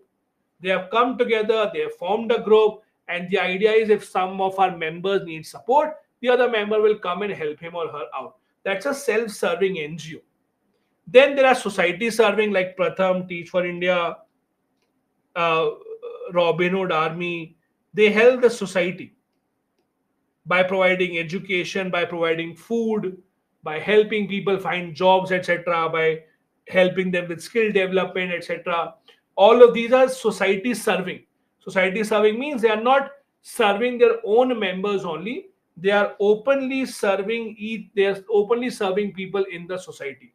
Something like this can be an example of a society serving NGO. Again, there are thousands and lakhs of such NGOs in India. You might know many of the examples, you might have heard of many of them. Now, there are different types of civil society organization that we have in India. Civil society basically means organization formed by civilians, organization formed by people who are working in the society. There are these organizations that work in different areas, act as labor unions, they work for ensuring international peace, they work for the interests of media organizations. Among the civil society organization, NGO is a part of it. So if you want to, let's say, have a comparison, let me do this in the form of a graph. If these are civil society organizations. Then inside of them, a part of them are NGOs. There are NGOs which are civil society organizations, but apart from that also there are other organizations also in the civil society, like labor unions, like industry organizations, etc. that come in. We'll have to focus mainly on the NGOs. Now, why are NGOs required? What are their benefits? As we discussed, since India is such a huge country in terms of both size and population, we need NGOs to help the government to reach the last person possible. There are so many places where the government schemes have not been implemented properly. There are so many places where the government schemes have not reached effectively. And this is where the NGOs come in. They help in reaching the last mile. They act as a voice of the citizens in a lot of places. For example, people are not aware of their rights. In rural areas, people might not be aware of the government schemes that are run. Many people would not be aware that they have the right to get free ration from the government, how to do that. They may not be aware that they can fight cases in the Lok Adalat, how to do that. All these are things that the NGOs do for the people. They assist the government policies. For example, when we had the COVID-19 lockdown and government asked the people not to come out of their homes, many NGOs helped in supplying ration to the houses of the people. Many NGOs held in supplying medicines, held in supplying oxygen cylinders, etc. So they try and assist the government policies. That is how they bridge the gap between the government and the citizens. They also ensure capacity building. Capacity building basically means skill development.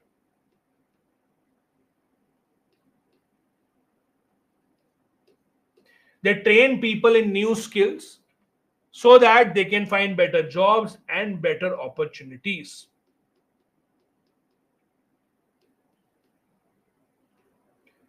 These are some of the benefits that the NGOs have from time to time. They will help the society become a much, much, much better place. On the other hand, there is there are a lot of issues related to the NGOs as well. Not everything is fine. First big problem, lack of transparency and accountability. Since they are not government organizations, they are not bound to release their accounts. How are they using the money? Where are they using their funding? There is a lack of transparency. There is a lack of accountability as well. They are not answerable because they are not taking money from the government. A lot of people open up NGOs just because they want to launder their money. NGOs have become a front to convert black money into white money to avoid taxation. That is also a big problem. There are many malpractices in the working of the NGOs, and there is no external auditing. Many NGOs get huge amount of funding from different corporates. Crores and crores of rupees are given by the corporates, especially under the CSR funding, but there is hardly any auditing done. They are unorganized in their working. They don't have proper structure in most of their working, and they have seen diversion of funds. For example, funds might be given to them for developing a school or for teaching people, but the same funds might be used for something entirely different. In a lot of cases, they are also considered as roadblocks in development. How? We'll discuss after the break. There are many NGOs that stop the government from taking out the infrastructure projects. For example, let's say government is building a big dam. For that, the government will cut down the trees. They will ask the people to move to other places. These NGOs will start protesting. They will not allow the government to do their work. They will say, no, you're harming the environment. No, you are working against the interests of the people. So what happens is, in most of the cases, we see that the NGOs are stopping the development of the people or development of the entire area. That is why the governments have banned many NGOs also in the past. We have seen a lot of NGOs being banned by the government from time to time. We will discuss about what is the issue, why is the government banning them, and the role of a law called FCRA while the government is banning all of them. Let's take the break, come back at 8:20, and we'll discuss from here about the NGOs and then about the self-help groups. Thank you.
Hi everyone. So we are discussing about the NGOs, the benefit of the NGOs, the issue that the NGOs have in India. Now, in the past few years, there has been a kind of confrontation between the government and the NGOs, in the sense that a lot of NGOs have actually been banned in India by the government for various reasons. Now, the main reason that the government gives for banning a lot of these NGOs is that they are working against our national interest. The government says that a lot of these NGOs are working on foreign funding. They're getting funding from outside India and they're working to stop India's development. And on that note, the government has banned a lot of these NGOs. What other thing that the government did was government asked several foreign organizations to be put on prior reference category list, meaning that the NGOs that require money from foreign organizations, from foreign companies, from people from outside India, there is a law for that called FCRA. We'll discuss about that. The government has identified certain foreign organizations that are working against India's interests, and the government usually puts them on a list that if money comes into NGOs from these foreign organizations, then government of India will first have to certify that. Only when the government certifies these foreign organizations, only then the money will be allowed to come into India to be used by these NGOs. Now, there is a specific law for this, which is at the center of all those controversy. This is called the FCRA. FCRA is Foreign Contribution Regulation Act. That is the FCRA. Now, please understand the FCRA. This is an extremely important law with respect to NGOs, with respect to foreign funding, etc. coming in. What exactly is it? Let's try and understand. FCRA first was amended in 1976. It first came up in 1976. 1976 was a time when Indira Gandhi government was in power, and it became famous at the time of Indira Gandhi government that whenever there was something wrong that was happening against her government, she always used to say that there is a foreign hand in this. So it became kind of a joke that foreign hand is doing something in India. Whenever something wrong happened, for example, let's say a bridge fell down or some issue happened in a government project, whenever her government was criticized, Indira Gandhi used to say, oh, there is foreign hand in this, there's foreign hand in this. Whenever the opposition used to protest against her, she used to say, oh, there's foreign hand in this. So this foreign hand thing had become kind of a joke that was used by the government time and time again. This is where the government introduced what you call as the FCRA law. The FCRA law basically means that any money coming in from foreign entities to the Indian NGOs, it has to be regulated. There have to be certain rules that have to be followed. Now, if you are running an NGO and you want to take donations from outside India, in that case, you have to see if you can get FCRA license or not. Only and only if you have an FCRA license would you be allowed to take money from outside. Now, when the law first started, the law said that if you have to have over 25,000 rupees from outside India, you need to have FCRA license. But now that has not really remained the same. It has changed from time to time. So what has happened now? The rules have been changed, and now you do not require government intimation or intimation from to up to 10 lakh rupees. So, for example, if you take up to 10 lakh rupees from outside India, now you can do that without telling the government. But if you now take over 10 lakh rupees from outside India, you have to have FCRA license and you can only take money in FCRA account. I'll show you what that account is. So basically, if you're running an NGO, now this 25,000 limit has been changed. Up to 10 lakh rupees you can take without the government interfering. But if you have to take foreign donation of above 10 lakh, you have to have a government permission, government license called the FCRA license. Under this FCRA license, you only get a license for 5 years. Do remember this. FCRA license is only available for 5 years. After 5 years, the government will have to renew this again. Once the 5 years are over, the government will look into whether or not you followed the laws and rules of the government or not.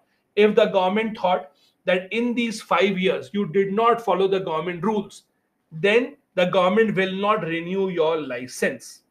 So every 5 years, you have to go back to the government, you have to go back to the home ministry, and they will decide whether or not to renew the license. The foreign funding that is coming in can only be used for 5 purposes. Please remember, FCRA says foreign funding can only be used for 5 purposes. What are these 5?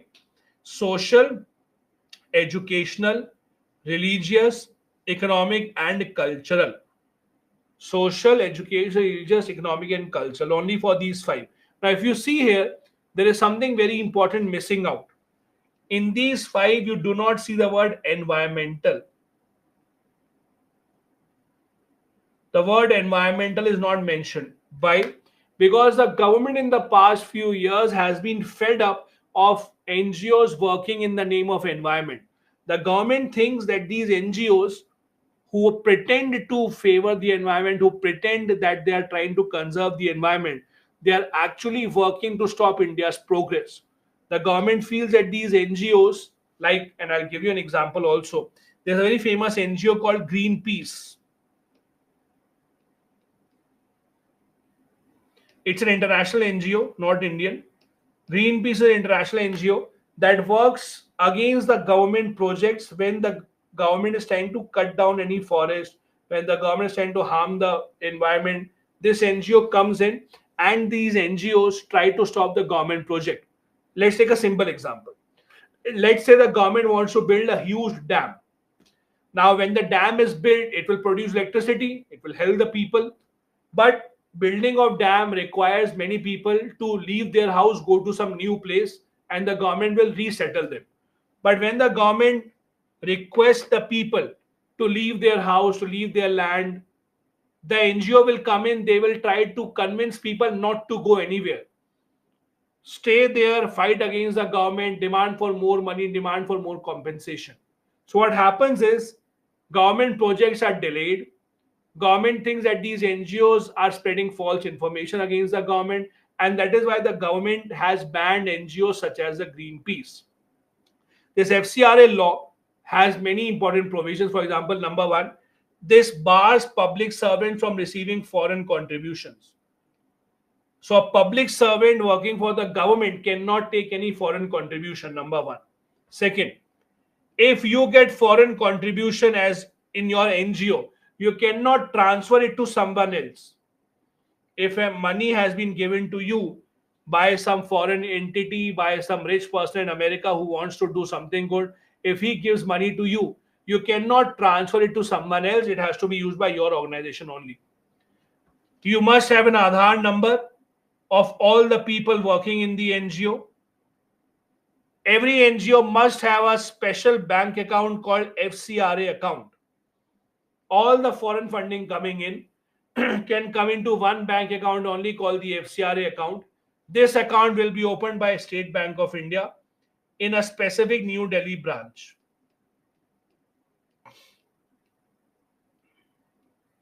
So there is a specific branch of SBI called the New Delhi branch near the Parliament.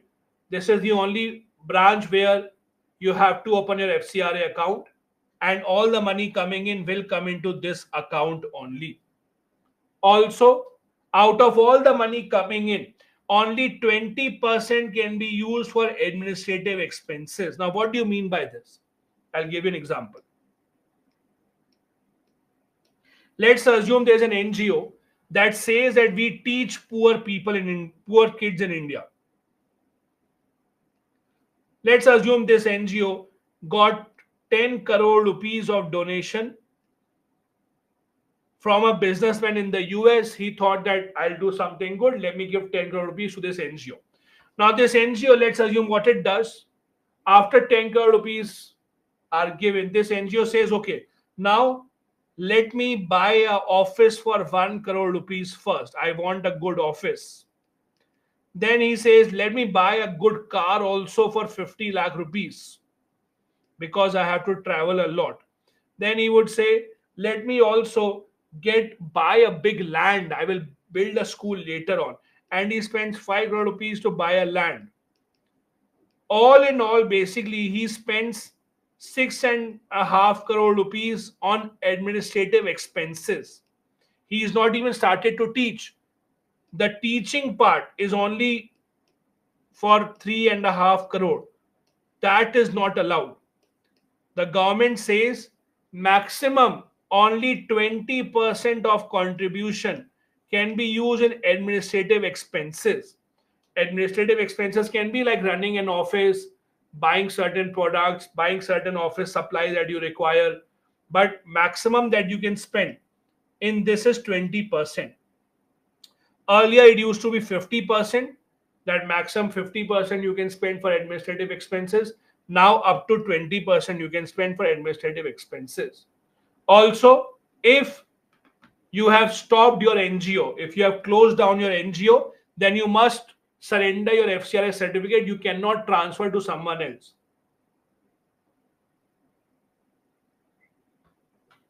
You cannot say that, oh, now I'm closing my NGO, let me transfer my certificate to someone else now. That will not be allowed.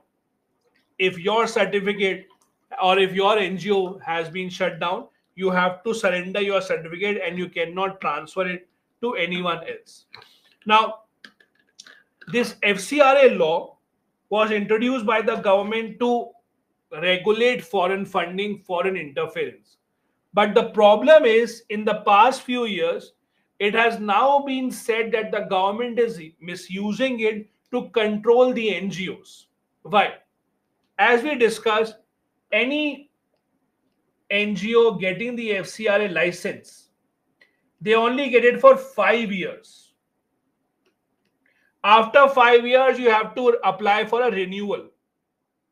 That becomes a problem because there have been instances in the past now in India where any NGO that criticizes the government, any NGO that stops the government projects or that tries to protest against the government project, all these NGOs, when they go for license renewal, they face a lot of issues. The government does not renew their licenses. The government says that no, you are working against the interest of the country, you're working against the national interest. That becomes a problem. In fact, in 2016, even the UN, United Nations, said that India's FCRA law is putting restrictions in the name of public interest. So FCRA law, because it allows a lot of power to the government to renew and then take back licenses, it creates a problem. There is no clear guidance or guideline on what do you mean by public interest. The government can just say the NGO is working against public interest, but what is public interest? There is no definition of this. It is also a violation of your freedom of speech and expression.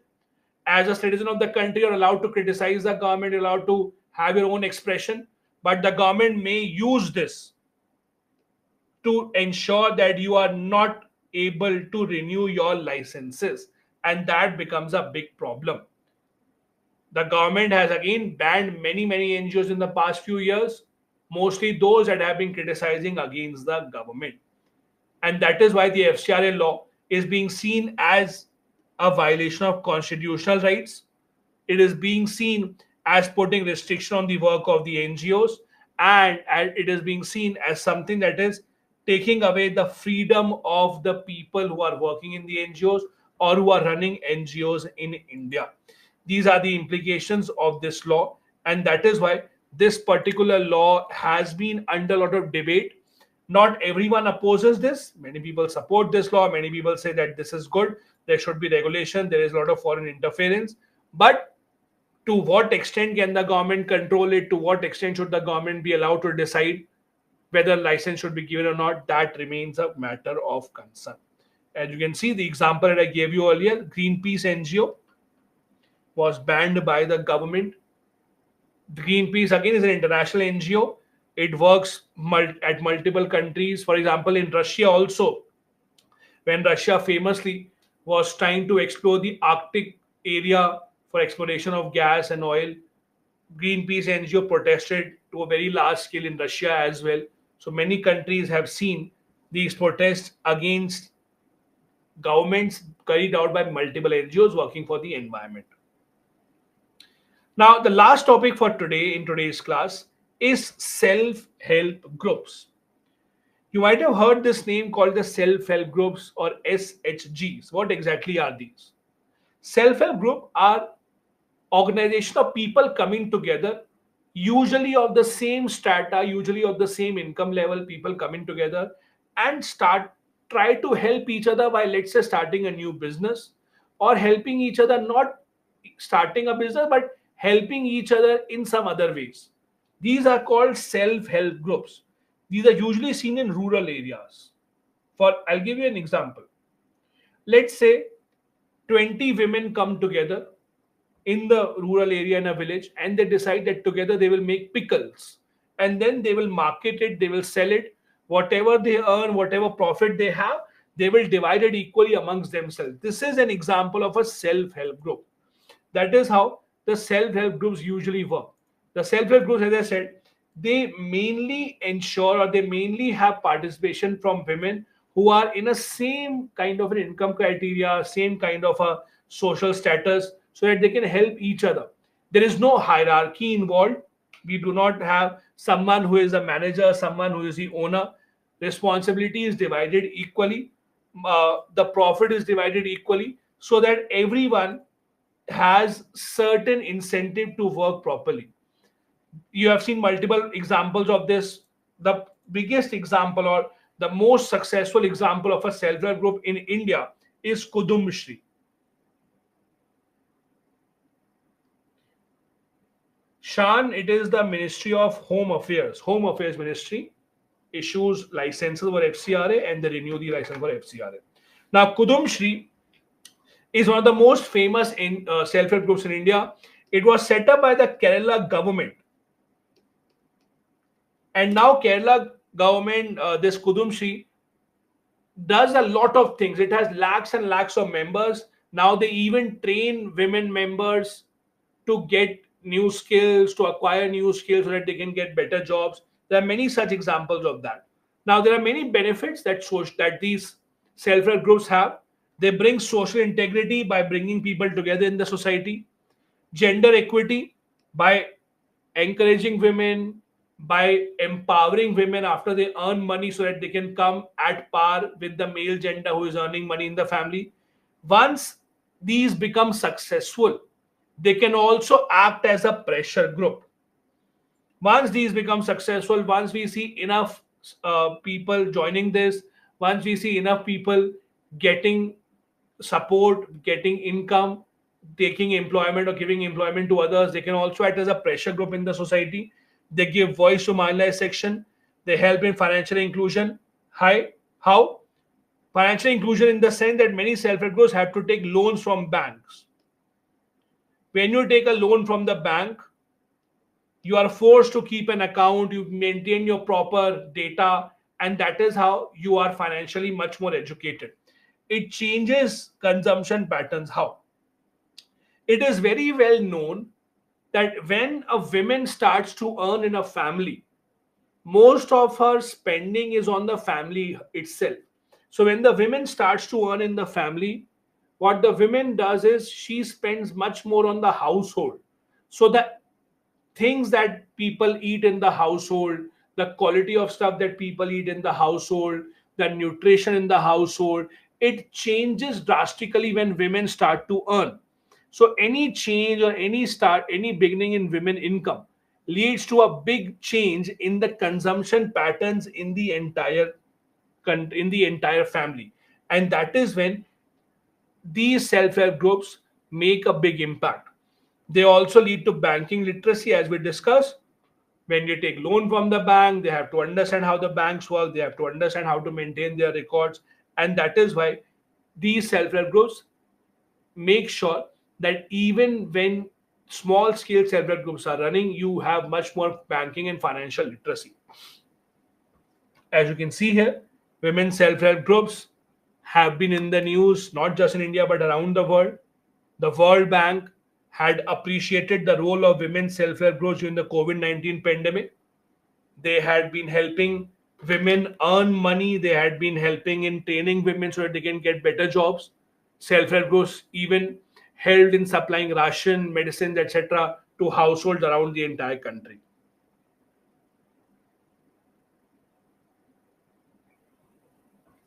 The example of Kudumshri, as I gave you, in fact, UPSC has also asked many years ago, they had asked a question about Kudumshri in the prelims examination. The question was Kudumshri, the famous self-help group, belongs to which state? And the answer was Kerala. So it's Kerala self-help group. It's a very old self-help group. Now the biggest self-help group in the world. It has 43 lakh women members. It does a lot of things. It gives jobs to women members, not just jobs, it also gives skills to women members, helps them earn more money, helps them in any of the problems that they face. In the COVID-19 lockdown also, they helped in supplying of medicines, food, and all the other essential items as well. Now, self-help groups have their own weaknesses, have their own issues. For example, not all of them are successful. Not all of them have poor people only. In a lot of these self-help groups, we have people who are already financially strong, who are already financially wealthy. They come and dominate the self-help group. That is again defeating the entire purpose. Many of these groups don't give satisfactory results. Some of these are successful. Most successful examples include Kodum Shri, the Lizzat Papad organization that produces Lizzat Papad. That is very famous. But many other self-help groups, you might not have even heard of them.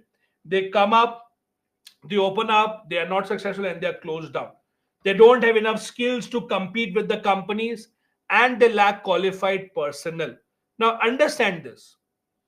Let's assume that you know a self-help group that is making pickle. Okay. Now, because they are making everything by hand, they don't have machines, etc., their cost will be higher. So let's say self-help groups make a pickle and they sell it at 150 rupees. Then there's a big company that sells the same pickle at 120 rupees.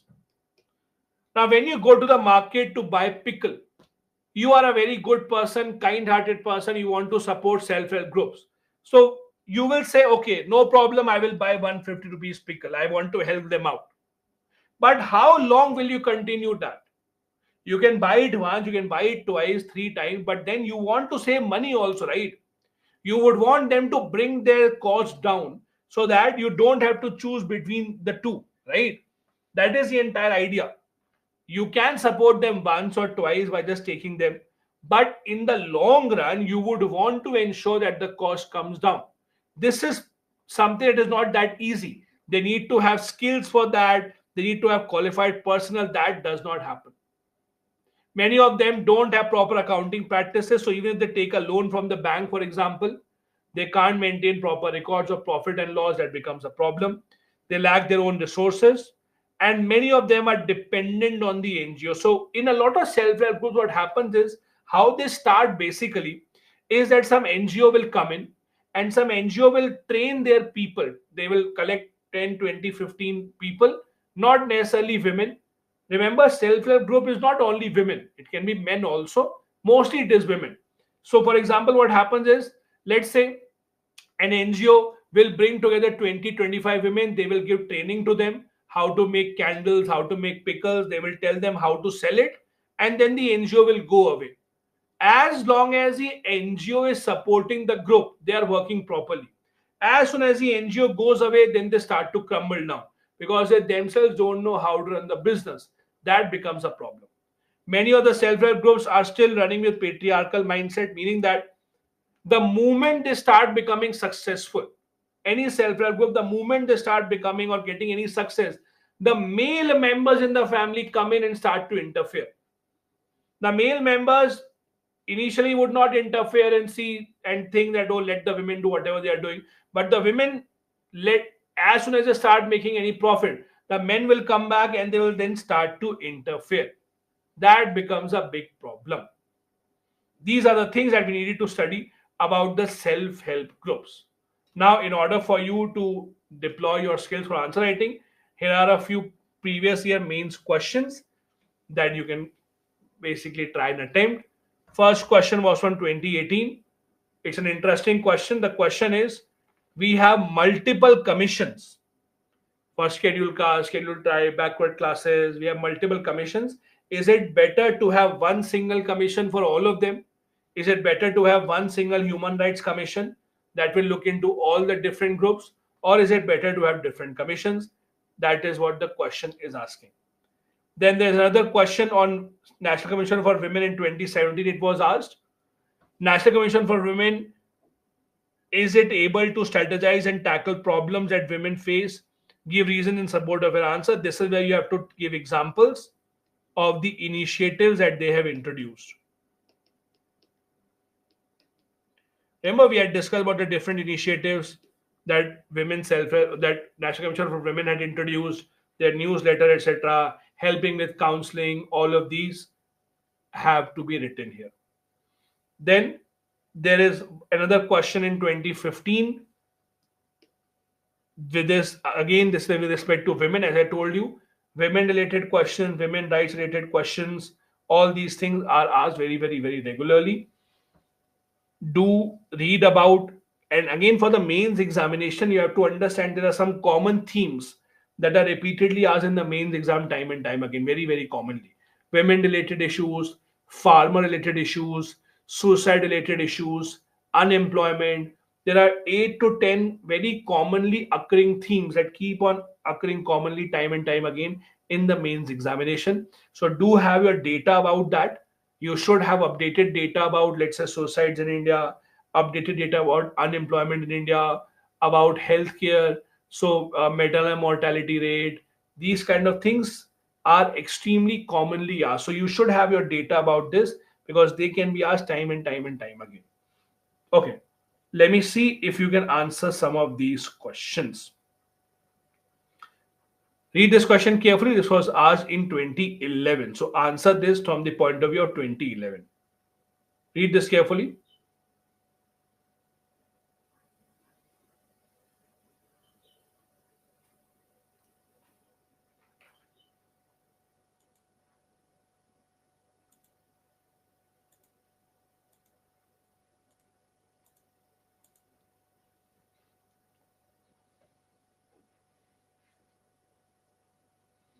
Your time starts now.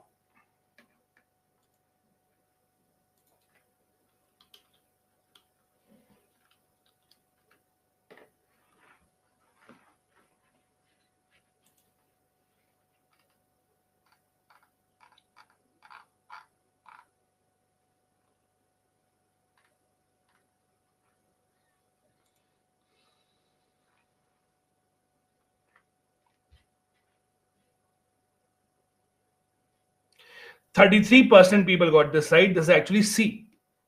Most people knew the first one is correct. Most people know second is wrong. Third is actually also correct. We have something called the Prime Minister's 15-point program. A Prime Minister's 15-point program basically is a program specifically for the minority population in India. So it's a 15-point program about improving their education status, giving them more employment opportunities, bringing their skills into play, making sure that they have more better access to bank loans, etc. This is a 15-point program specifically for the minority community.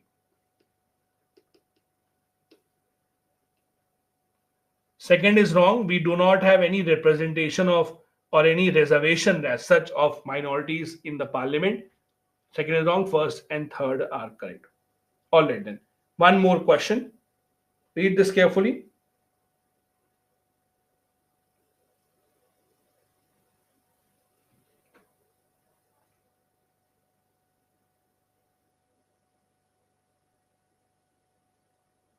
Yes, Ganesh.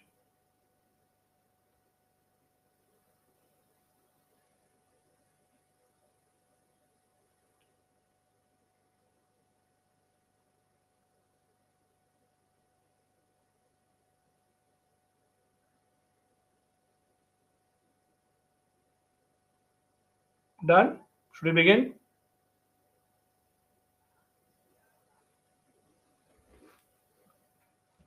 All right then.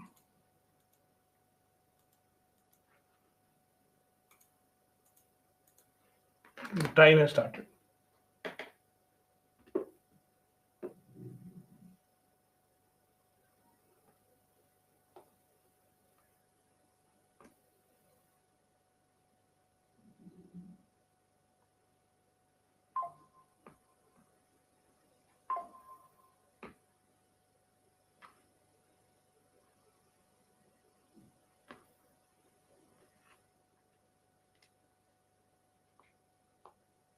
64% people got this right.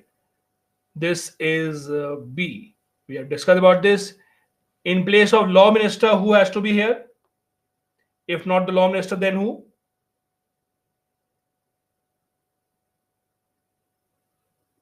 Yes, home minister. And if not the deputy speaker, then who? If not a deputy speaker, then who exactly? Yes, Pooja. Deputy chairperson of Rajya Sabha. Deputy chairperson of Rajya Sabha.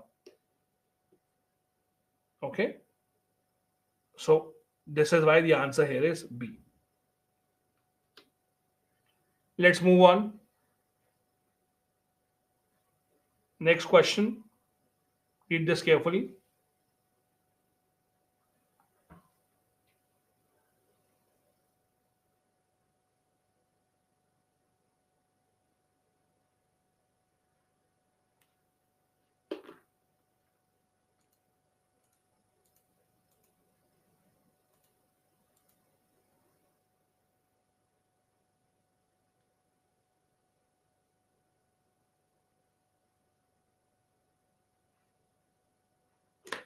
Done. Should we begin?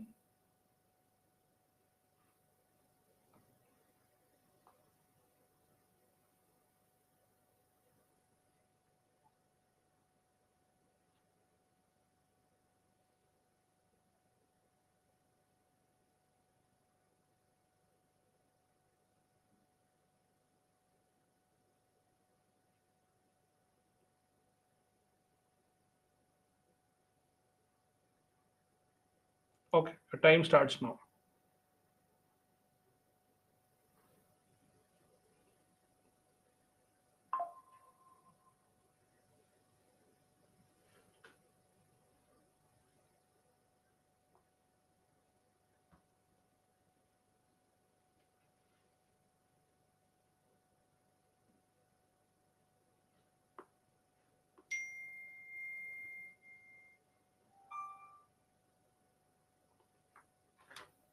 %60 people got this right. This is B.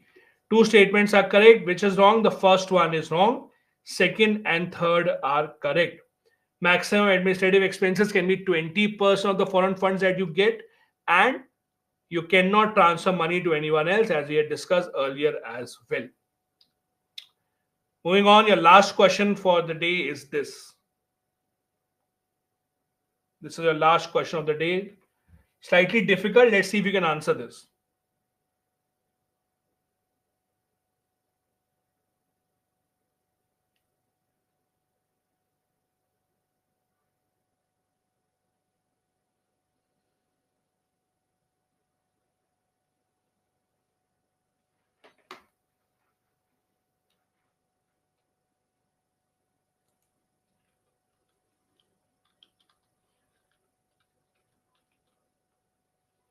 Read it carefully. This is slightly difficult, but let's see if you can answer this.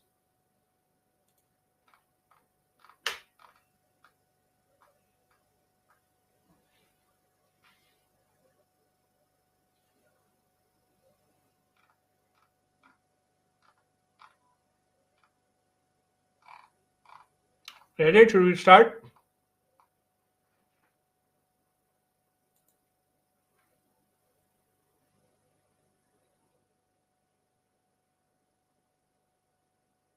Okay, then let me give you the options.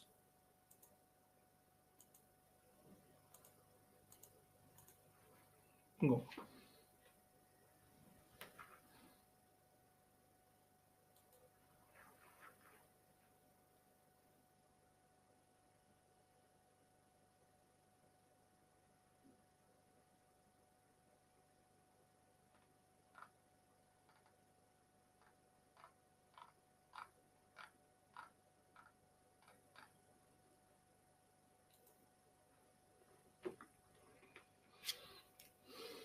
61% people got this right. That is impressive. Two statements are correct. The first one is wrong. It was not initiation by SBI. It was actually started by NABARD. So NABARD was the organization behind it that helped the self-help groups first start the program, not the SBI. Second and third are correct. If a loan is taken by the self-help group, all the members are equally responsible, and the regional rural banks and the scheduled commercial banks support the self-help groups. The first one is wrong. It was not the SBI. It was NABARD that started it. Let's see the results of the quiz as well.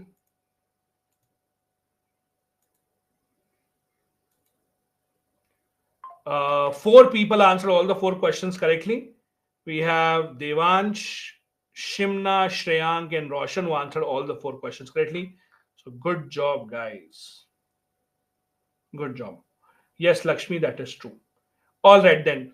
It brings us to the end of the class. We have two more classes of governance remaining. That will be on Monday and Tuesday. So do join for that. The class is still live right now. SME is still here for a few minutes. You can ask your questions to the SME. I'll see you next on Monday at 6 a.m. with the next class. Thank you so much. Bye-bye. Jai Hind.